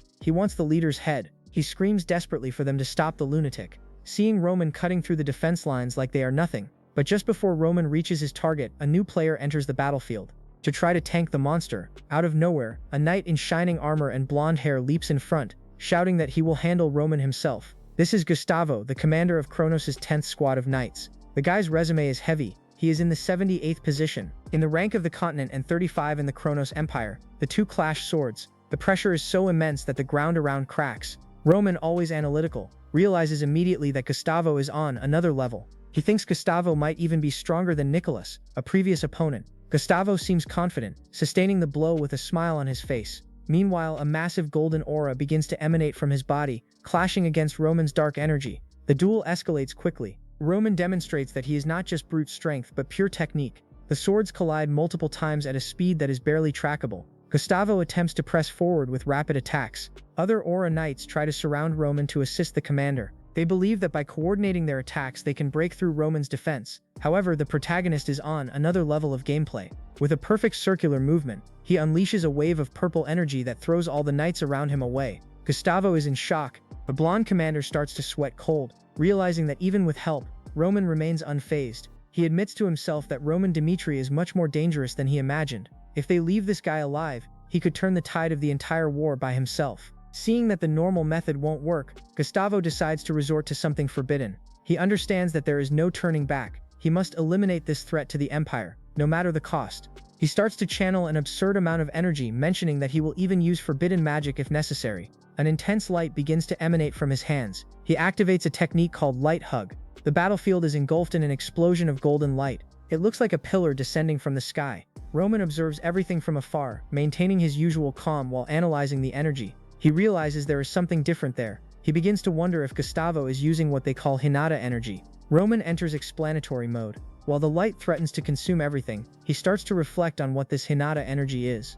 Hinata is basically a type of energy that one cannot farm or accumulate artificially. It is the vital energy with which a person is born. He remembers his past studies about the continent. He knows that there was no known method to control or use that energy consciously. Roma admits that if he had met Gustavo a year ago when he was still leveling up, the situation would have been truly dangerous. As he thinks about this, Gustavo fires a gigantic beam of light. It is a true ultimate that cuts through the scene with absurd destructive power. The attack heads straight for Roma. It is massive, but Roma already has the answer ready at the tip of his sword. The beam of light hits Roma squarely. To Gustavo's complete surprise, the protagonist blocks everything with the blade of his sword. The commander of Kronos turns pale. He cannot believe his trump card was stopped like that in one fell swoop. That's when Roma decides the fun is over. He assumes a heavy combat stance and announces the celestial malevolent technique. He enters the intermediate stage using the 3-second posture. Gustavo goes into total despair. He stretches out his hand and screams for him to wait, feeling that what comes next is a blow he won't be able to block at all.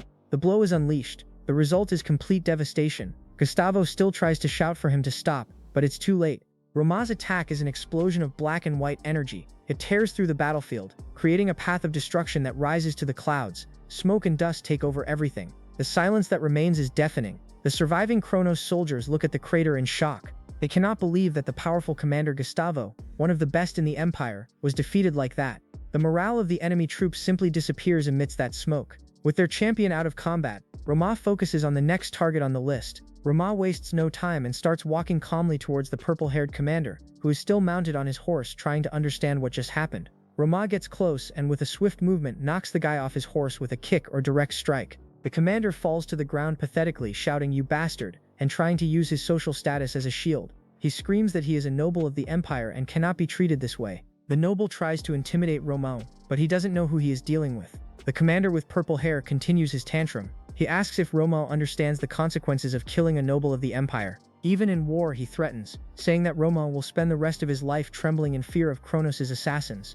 Roma looks at him with that "I don't care" gaze. He coldly replies that he is very aware of the consequences of his choices. Seeing that the threat didn't work, the noble changes tactics. He raises his hands and shouts that he surrenders, begging Roma to stop. But Roma approaches with a dark and sinister aura. He says that now it's all over. The commander realizes too late that Roma is not there to take prisoners. He is there to finish the job. Roma executes the final blow. The news of victory begins to spread. The scene then cuts to the rear, where the Allied soldiers are seeing the smoke from the explosion in the distance. One soldier grows confused. He asks what caused that huge bang and worries about what is happening at the front. That's when a blonde knight, who seems to be a trusted ally, appears with a calm smile on his face. He tells the soldier not to worry. He assures him that the situation their commander feared would simply not happen. He seems to know exactly who is responsible for all that chaos. The soldier asks how the knight can be so sure. The answer comes in the form of a green flare shining in the sky. The knight points and says that flare means one thing: Roman Dmitri succeeded. He cleared the map.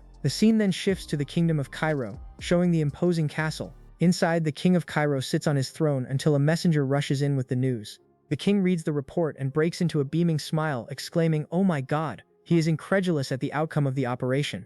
The report details the extent of the damage Roma inflicted on Kronos' forces. The messenger explains that there was a skirmish in the west and they managed to assassinate Count Fabio, one of Kronos' commanders. Additionally, they captured all the remaining troops. The king, wanting to know the cost of this victory, asks about their losses. The messenger replies that thanks to the absurd efforts of Roman Dmitri, the losses of Cairo were minimal. The guy basically carried the team on his back and did much more than his share. The king becomes serious and says they need to finalize negotiations with the Kronos Empire the right way. He orders them to ensure the safety of the prisoners to use as bargaining chips. The king wants to close the matter, but the future still holds bloody challenges. The king of Cairo emphasizes that they need to settle this issue without any more unnecessary casualties. His subordinates vow to obey immediately. The war seems to have taken a definitive turn in favor of Cairo, all because of a single man. The scene in the western plains is one of pure destruction. Fire and smoke rise to the skies as the remnants of the battlefield burn. Amidst this chaos, Roman Dmitri appears with that posture of someone who just carried the team on his back. He maintains total calm. He gives the direct order to organize the surroundings and clear the area. His subordinates instantly understand. No one is crazy enough to question the man now. But then a guy approaches. It's Baron Noel. He arrives all humble, asking for a moment to speak with Romo. He immediately starts with a sincere apology for always being the one to confront and oppose the protagonist's ideas. The Baron seems to have changed his mind about Romo. Baron Noel makes a deep bow, expressing all his gratitude and admitting that thanks to Romo, the Western Front was secured. Romo, with his sharp gaze, acknowledges the man's worth and says he is a good man. But hey, he gets into the master's philosophy. Romo drops the line that blind trust on the battlefield is a lethal poison. Opposing views are in fact something necessary to prevent disaster. Baron Noel lets out a sigh of relief, feeling the weight lifted off his shoulders. He thanks Romon for the words, but the peaceful atmosphere doesn't last long. They begin talking business.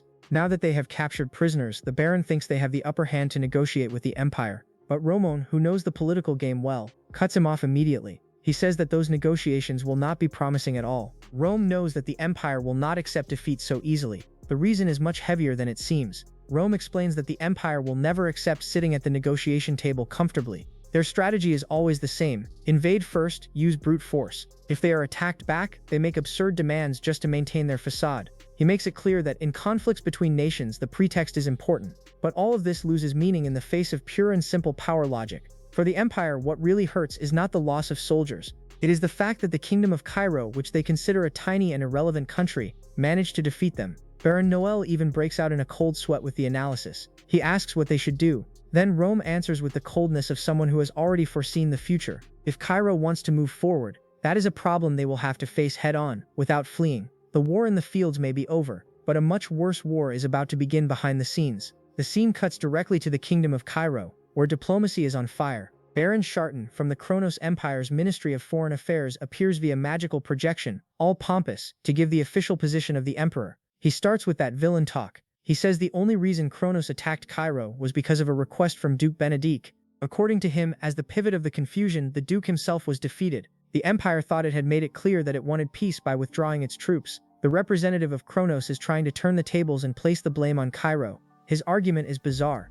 Sharton continues the show of cynicism. He asks what Cairo did in response to their withdrawal. He accuses Rome of not being satisfied with merely defending its territory. He says they brutally killed Count Fabio and Commander Gustavo, who were invaluable talents of the Empire. The King of Cairo, who is no fool, immediately retorts. He says they were at war. He asks if it is wrong to punish the enemy who invaded their home. But Sharton, with that face of someone following a manipulation script, says yes, it was wrong.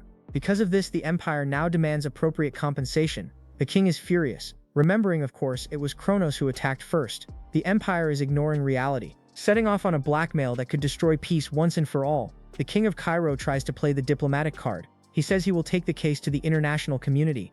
But Sharton just gives that little smirk. He tells the king to do whatever he wants. He speaks directly. Kronos may have prisoners, but they will not accept any negotiations. Instead, they offer a choice. This is where the mood turns really heavy. Their target is Roman Dimitri. The Empire's demand is that they want one of his arms. That's right. Sharton says that if Roman goes to the Empire in person, hands over his own arm, and kneels asking for forgiveness, then the Empire will stop bothering them. It's total humiliation, designed to break the hero. The Empire doesn't want gold or land. They want to disfigure the man who humiliated them on the battlefield. Sharton ends the message with a death threat. If they refuse, it's total war against Kronos. They give the Kingdom of Cairo only 10 days to decide. The king stands there clenching his fist so tightly it trembles. He feels in his bones how the weakness of his nation subjects him to this kind of public humiliation.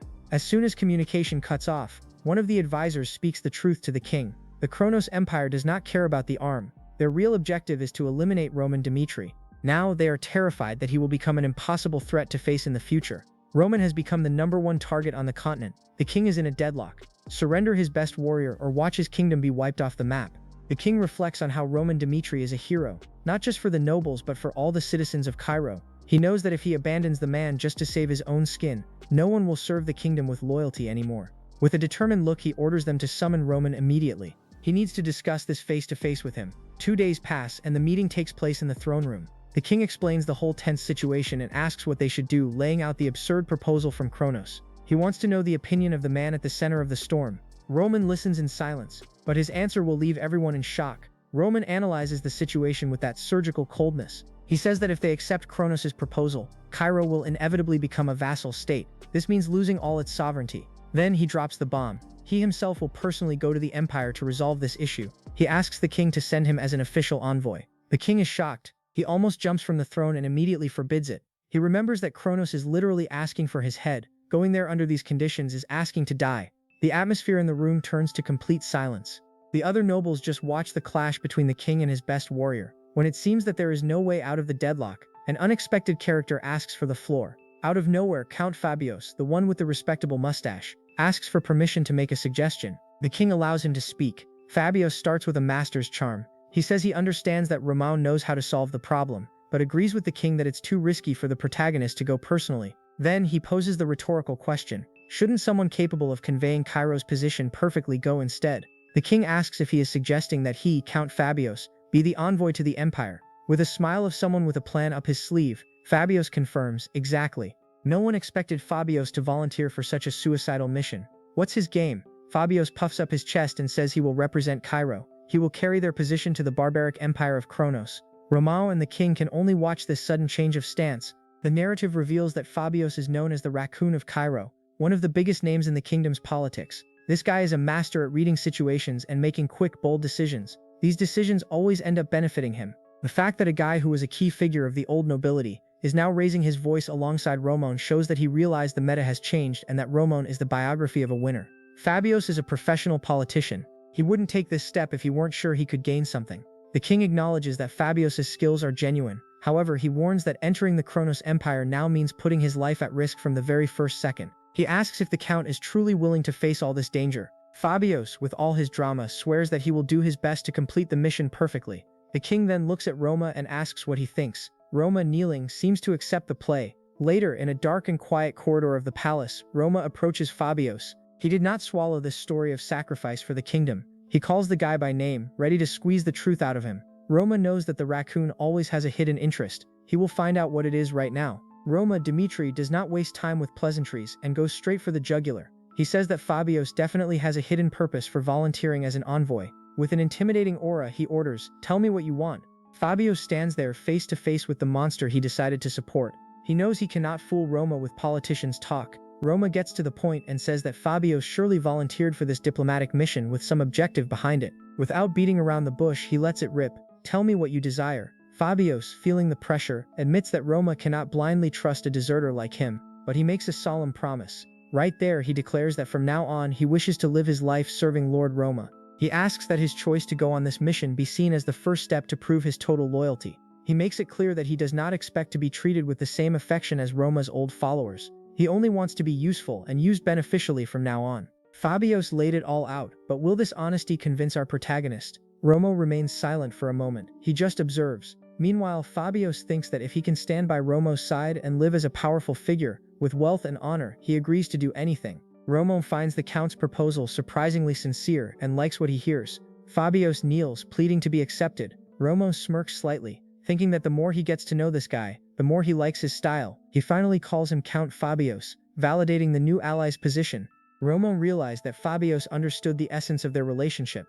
That was the key point. With the pact sealed, it is time to see if this partnership will hold. The challenge is ahead. Roman assures that as one of his subjects, Fabios will get everything he desires. Cut to a few days later. The diplomatic mission from Cairo finally arrives at its destination. We see the imposing castle and the marching knights. Perfect information. Roman observes everything from high on the wall.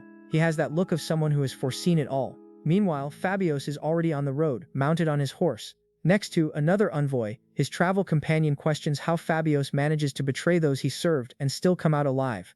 On top of the dried meat, Fabios has a rather peculiar philosophy about betrayal. He is about to give a lesson on it. He explains that most people fail dozens of times, but he survived. He always stays close to those who hold the power. He delivers a memorable line saying there is romance in betrayal. For those who are already at the top, there are always those who dedicated their whole lives to get there. But Fabios serves wholeheartedly, just to be the missing piece. He says that when loyal subjects hesitate to do the dirty work or take bold sacrifices, he steps in. Those in power will want someone like that nearby. To seize this usefulness is the golden opportunity he grabs. For Fabios, being useful is the best way to avoid being discarded. But has he found someone truly worthy of his loyalty? Fabios concludes the lesson, stating that being a useful defector is the reason to be accepted. He confesses that he does not like this life of betrayals. But the problem is that he has never found anyone worthy of his true loyalty, until he met Roman Dimitri. He looks to the horizon with a different shine in his eyes. The scene changes and we finally arrive at Alexander, the capital of the Kronos Empire. The atmosphere shifts completely, becoming much heavier and more imposing as they approach the center of the enemy's power. They have entered the wolf's den. The visual of the place already shows that the level here is different. Fabios and his companion feel small before the gigantic cathedral that serves as headquarters for the empire. Fabios even swallows hard, feeling the weight of being there. A knight in shining armor appears and commands, "Follow me." They walk through vast corridors. They pass by guards who seem like statues due to their discipline. Fabios notices the emblem on the guide's armor. He is shocked to realize that, even being from the 7th Order of Knights, this guy radiates an insane fighting spirit. The blue aura, which is the knight's mana, shows that the imperial meta is far above normal. If the guide is already this monster, imagine who is sitting on the throne.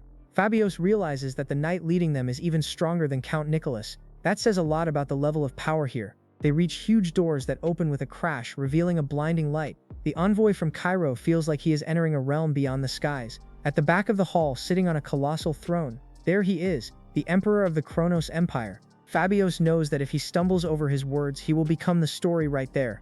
The Emperor is relaxed but has an aura that dominates the entire space. His eyes shine in the darkness. The Emperor opens his mouth and the first question is already a survival test. He asks directly, "Are you Roman Dimitri?" The pressure is so bizarre that Fabios can hardly breathe. Sweat trickles down his face. He tries to stammer that he is not, that he is just Fabios from Cairo. But before he can finish, a heavy hand smashes his head against the marble floor. The sound of the impact is dull. The Emperor said that his representative had been clear. Roman Dimitri should have come personally to offer his arm. He said he understands Cairo's position but will not let the fact that a substitute was sent go unpunished. Fabios is face down on the ground and the Emperor has already delivered the death sentence. The Emperor coldly orders that Fabios's arm be cut off and that total war be declared against Cairo. In pure desperation, with his head still being pressed down, Fabios screams that Cairo does not want war. He pleads for a chance to speak and says that after they hear what he has to say, they can take his head or his arm if they want. The Emperor pauses and warns, "Remember the words you just said. If you fail to convince me, you die here." Fabios composes himself as best as he can and begins his speech. He tries to prove Cairo's legitimacy and show that the Empire cannot act recklessly. It's Fabios's Halloween. Either he convinces the monster or he becomes a statistic. Fabios plays the political game masterfully. He doesn't humiliate himself too much, but maintains his dignity. He argues that Kronos' justification for intervening in the civil war was weak. He reveals that 5 kingdoms have already agreed with Cairo's stance. He admits that Kronos would win a frontal war, but the problem would be what comes after. An exhausted Kronos Empire would have to worry about an inevitable war against Valhalla. He throws Valhalla's name on the table as a strategic trump card. Fabios concludes by saying, "And if Kronos still wants war after hearing all this, let them decapitate him right then and there." Silence takes over the hall as the Emperor processes the Count's audacity. The Emperor admits that Fabios has thought well and accepts the deal in exchange for the release of Kronos' prisoners. He will set this issue aside for now. Fabios almost celebrates, but the Emperor cuts the mood immediately. He states that the treatment of Roman Dimitri is a separate matter. Since the people of Kronos were killed, he will demand a price in blood. Every night an assassin will be sent to hunt Roman. Fabios is in shock, realizing that the Emperor never wanted a full-scale war from the beginning. He only used pressure to recover the prisoners and now he will focus on destroying Roman from the shadows. The Emperor's plan was surgical. Now Roman has a giant target on his back. Fabios understands that the attempt to assassinate Roman is the Empire's way of restoring its wounded prestige back to Cairo's territory. Fabios bows deeply before Roman and apologizes for not achieving a better outcome. Roman, always calm, merely responds, "Good job." Fabios asks if he expected things to end this way. Roman looks out the window and says that the Kronos Empire has never bowed to anyone's will. Instead, his target has always been himself, since the beginning. Concerned, Fabios asks if Roman will really be okay with assassins on his tail every night. Roman does not seem shaken at all. The reason is something that goes back long before this life. Roman tells Fabios not to worry because this is a problem he will solve himself. He thinks to himself that the constant threat of assassination has always been part of the life of Xiaoma Bakjung Yuki. He snorts in mockery and says, "Let's see who they send this time." The image shows the contrast between Roman's sharp gaze and the sinister smile of the Emperor of Kronos. King Daniel Cairo is seated on the throne with a grim expression. He tells Count Gregory the truth. He says that the Count messed up the country's security by conspiring with the Kronos Empire. He asks directly if he admits to the crime. Gregory, kneeling between 2 guards, responds tersely, "I admit it," but he quickly adds, "But I was wrong to do that." The king is shocked by the audacity and asks what he just said. The traitor doesn't seem sorry at all. He tries to justify the unjustifiable. Gregory, who is from the pro-Kronos faction, starts shouting. He asks if there is anyone in the country who did not know he supports the empire. King Daniel Cairo loses his patience. He calls the man shameless and says that this confession alone makes him a traitor to the homeland. But Gregory doesn't back down. He gives a sinister grin and says that the king is the one who is very mistaken in this story. He has a card up his sleeve to try to escape the noose. Gregory plays hard and says that if they kill him there, the Kronos Empire will not stand by idly. He reminds them that the Emperor of Kronos has already warned that there will be blood revenge. With a manic look, he asks if the king has forgotten that. He suggests it would be much safer to send him back to the Kronos Empire rather than execute him. The villain's argument shakes the king and a mood of doubt fills the hall. King Daniel Cairo becomes pensive, sweating nervously. He knows that Gregory is not entirely wrong. The original plan was to execute everyone from the pro-Kronos faction, but if he does that, the Empire's fury might grow and Roman could end up in danger. That's when our protagonist, Roman, appears quite imposing and asks for permission to say a little something. When Roman decides to speak, we know the argument will be heavy. The king gives him the floor, and Roman begins by stating that the Emperor of Kronos truly promised he would pay in blood, but that this is a completely separate matter. He looks at Gregory with utter contempt and declares that, unlike Count Fabio or Captain Gustavo, this Count Greg is much less significant. The guy has a "what do you mean" expression as Roman destroys his ego. Roman will explain why this guy's death doesn't change anything. Nothing on the political board. Ramaun continues to think. He says that since all of Kronos' attention is already on him, executing Gregory will not affect the situation at all. He lays it out: since the moment they executed Benedict, the era of Cairo was over, finished. He ends by saying that the king needs to make a decision. He must think about the future of the kingdom and not about fear. King Daniel stands there processing the hype of the speech. With a little push from Ramaun, the king finally gathers the courage to act. King Daniel Cairo looks at Ramaun and says that he owes him once again. He guarantees that the royal family will never forget Dimitri's devotion. He walks to the edge of the platform and turns to Gregory. He says that not only did Gregory conspire with the enemy, but he also stained the honor of Cairo. Gregory goes into a panic. He tries to shout, "Your Highness," but it is already too late. The final sentence is coming, and there will be no mercy. The king commands silence that echoes throughout the hall. He points at Gregory and declares that, since he is a traitor who brought danger to the country, the sentence is execution. The scene cuts directly to the square of Cairo, where we see the ropes of the gallows swaying in a heavy atmosphere under a cloudy sky. Someone off-screen comments on how foolish another traitor is, about to meet his destiny in the public square. Now we see Count Denver of the Valhalla faction, also in line for execution. He looks at Ramaun, who is there watching with crossed arms, and says that it is still not too late for Ramaun to swear allegiance to the Valhalla Empire.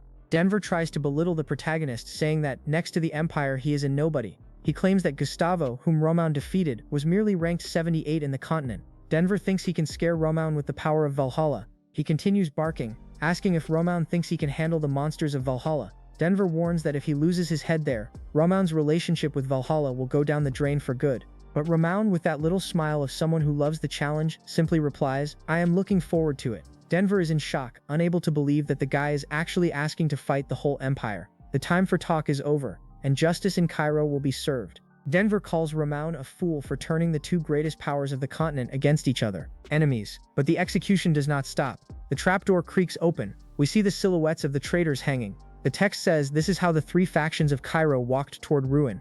The cleanse in the kingdom was complete, removing all the political trash at once." That said, with the traitors out of the way, it is time to reward those who truly carried the piano in the war. King Daniel begins to honor the people. The first is Count Vandenberg, commander of the Western Front. The king praises the guy for having expelled the Kronos Empire and bringing honor to Cairo. As a reward, he promotes Vandenberg to the title of Marquis and also gives him more territory. The guy is there, kneeling, receiving the highest honor. But the king knows there are more people who deserve recognition. The king continues his speech, saying there are more heroes who risked their lives on the front line. He names Baron Noel, Flora Lawrence, and of course, Roman Dimitri. He says that all of them accomplished great feats in the war. For this, he will elevate the status of each one and give them 1,000 gold coins each. It is a moment of general LVBA for the protagonist's allies. The king saves the best praise for last, and this will cause a stir. King Daniel drops the bomb. He says that if it weren't for Roman Dimitri and his family, they would never have won the war. He states that an appropriate reward must be given to him, but the nobility starts to whisper. Some say they can't do this because Dimitri's forces already have more power than the three old factions combined. They are terrified of Roman's influence growing more. The nobles' envy is real, but there are those who have a broader vision.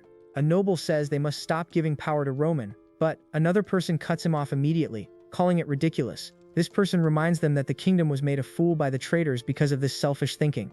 They warn that if they only focus on their own benefits, the past will repeat itself. King Daniel hears everything and says he agrees, releasing a powerful statement. Roman Dimitri is not someone Cairo can contain. The king already understands that Roman is on another level, like an S-ranked player on a beginner map.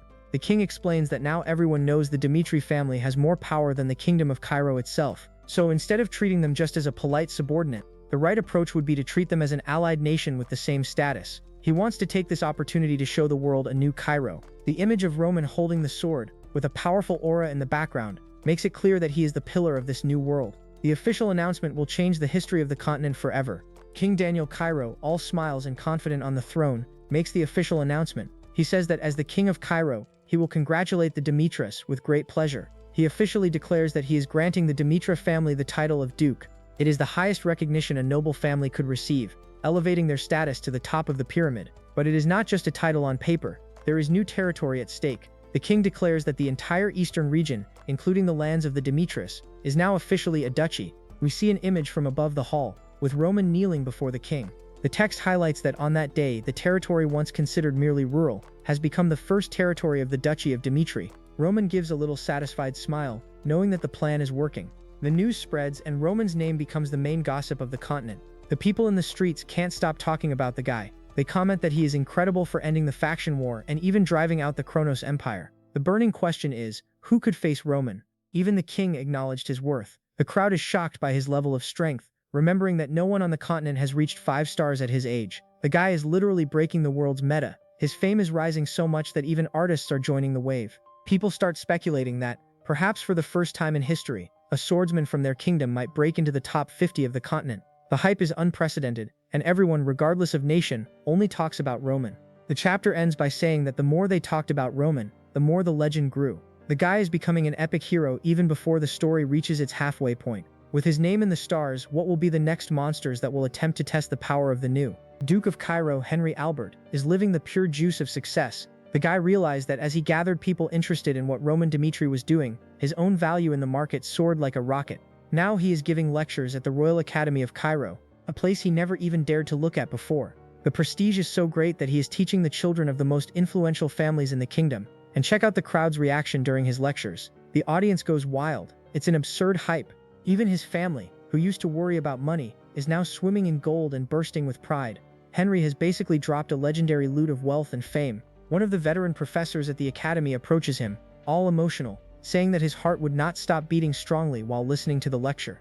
But Henry is about to have a reality check about the reason for all this sudden success. The veteran professor thanks Henry, saying that he finally sees the reality. He understands that it was thanks to the devotion of the heroes of Cairo at the southern front that everyone felt safe. He wonders how they could have been so ungrateful for so long. At that exact moment, Henry has a ridiculous eureka moment. He realizes the real reason everyone is obsessed with him. It's simple. People want to see Roman Dimitri through him. Even if they don't know Henry very well, they know he is connected to the royal family on behalf of Sir Roman. Because of this connection to the protagonist, everyone thinks that Henry is also someone grand. It's not that people are foolish, it's that he is the direct link to the guy who is breaking the system. With this new insight, Henry decides what his new metagame in life will be. Henry reflects that if even a professor from the Royal Academy admires him, that must be a primitive instinct of humans. Looking at history, heroes only gain worldwide fame because there are people like him to spread their heroic deeds. Therefore, he decides, his mission in life now is to be the official public relations representative of Roman Dimitri to the whole world.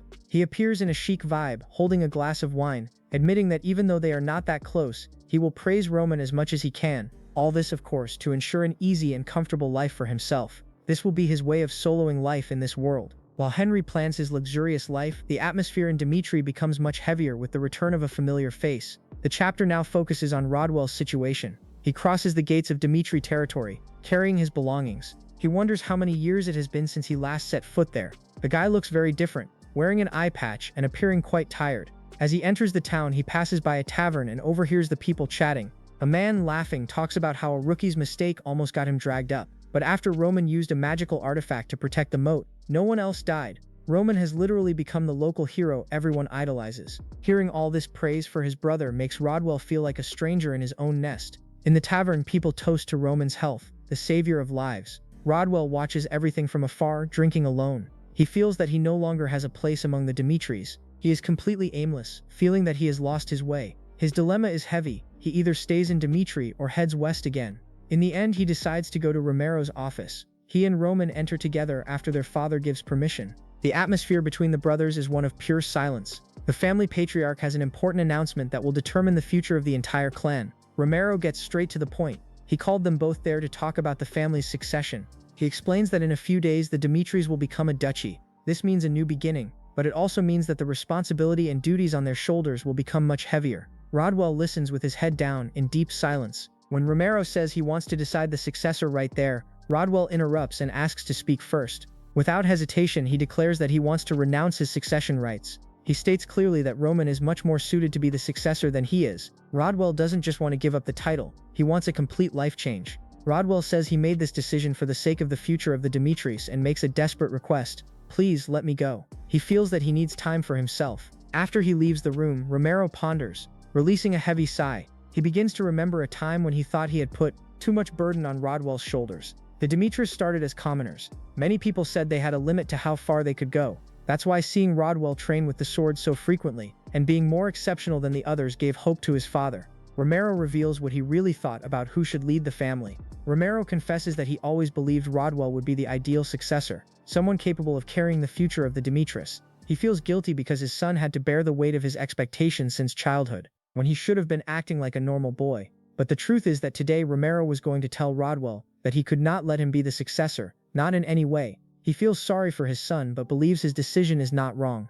Staring intently at Roman, he says that for the sake of everyone's future, making Roman the successor is the right choice. But before closing the matter, he asks a favor from his eldest son. The father's favor concerns the well-being of the brother who just gave up everything. Romero's request is simple: take care of your brother. He knows Rodwell has lost a lot in life. Roman accepts the mission with a yes, father. The scene cuts to Rodwell trying to train alone in the field. He attempts a quick strike but misses the wooden target. He lets out a groan of frustration, realizing he has missed again. He was sure he aimed for the scarecrow's head, but when he swung the sword, the blow was a bit farther than he imagined. It's the cruel difference in senses. The guy is panting, clearly struggling to compensate for the loss of an eye. That's when Roman appears to give that high-level coaching only he knows how to do. Roman arrives stating the truth: you won't be able to take down your enemy this way. He explains that Rodwell's body movements were shaped by years of training.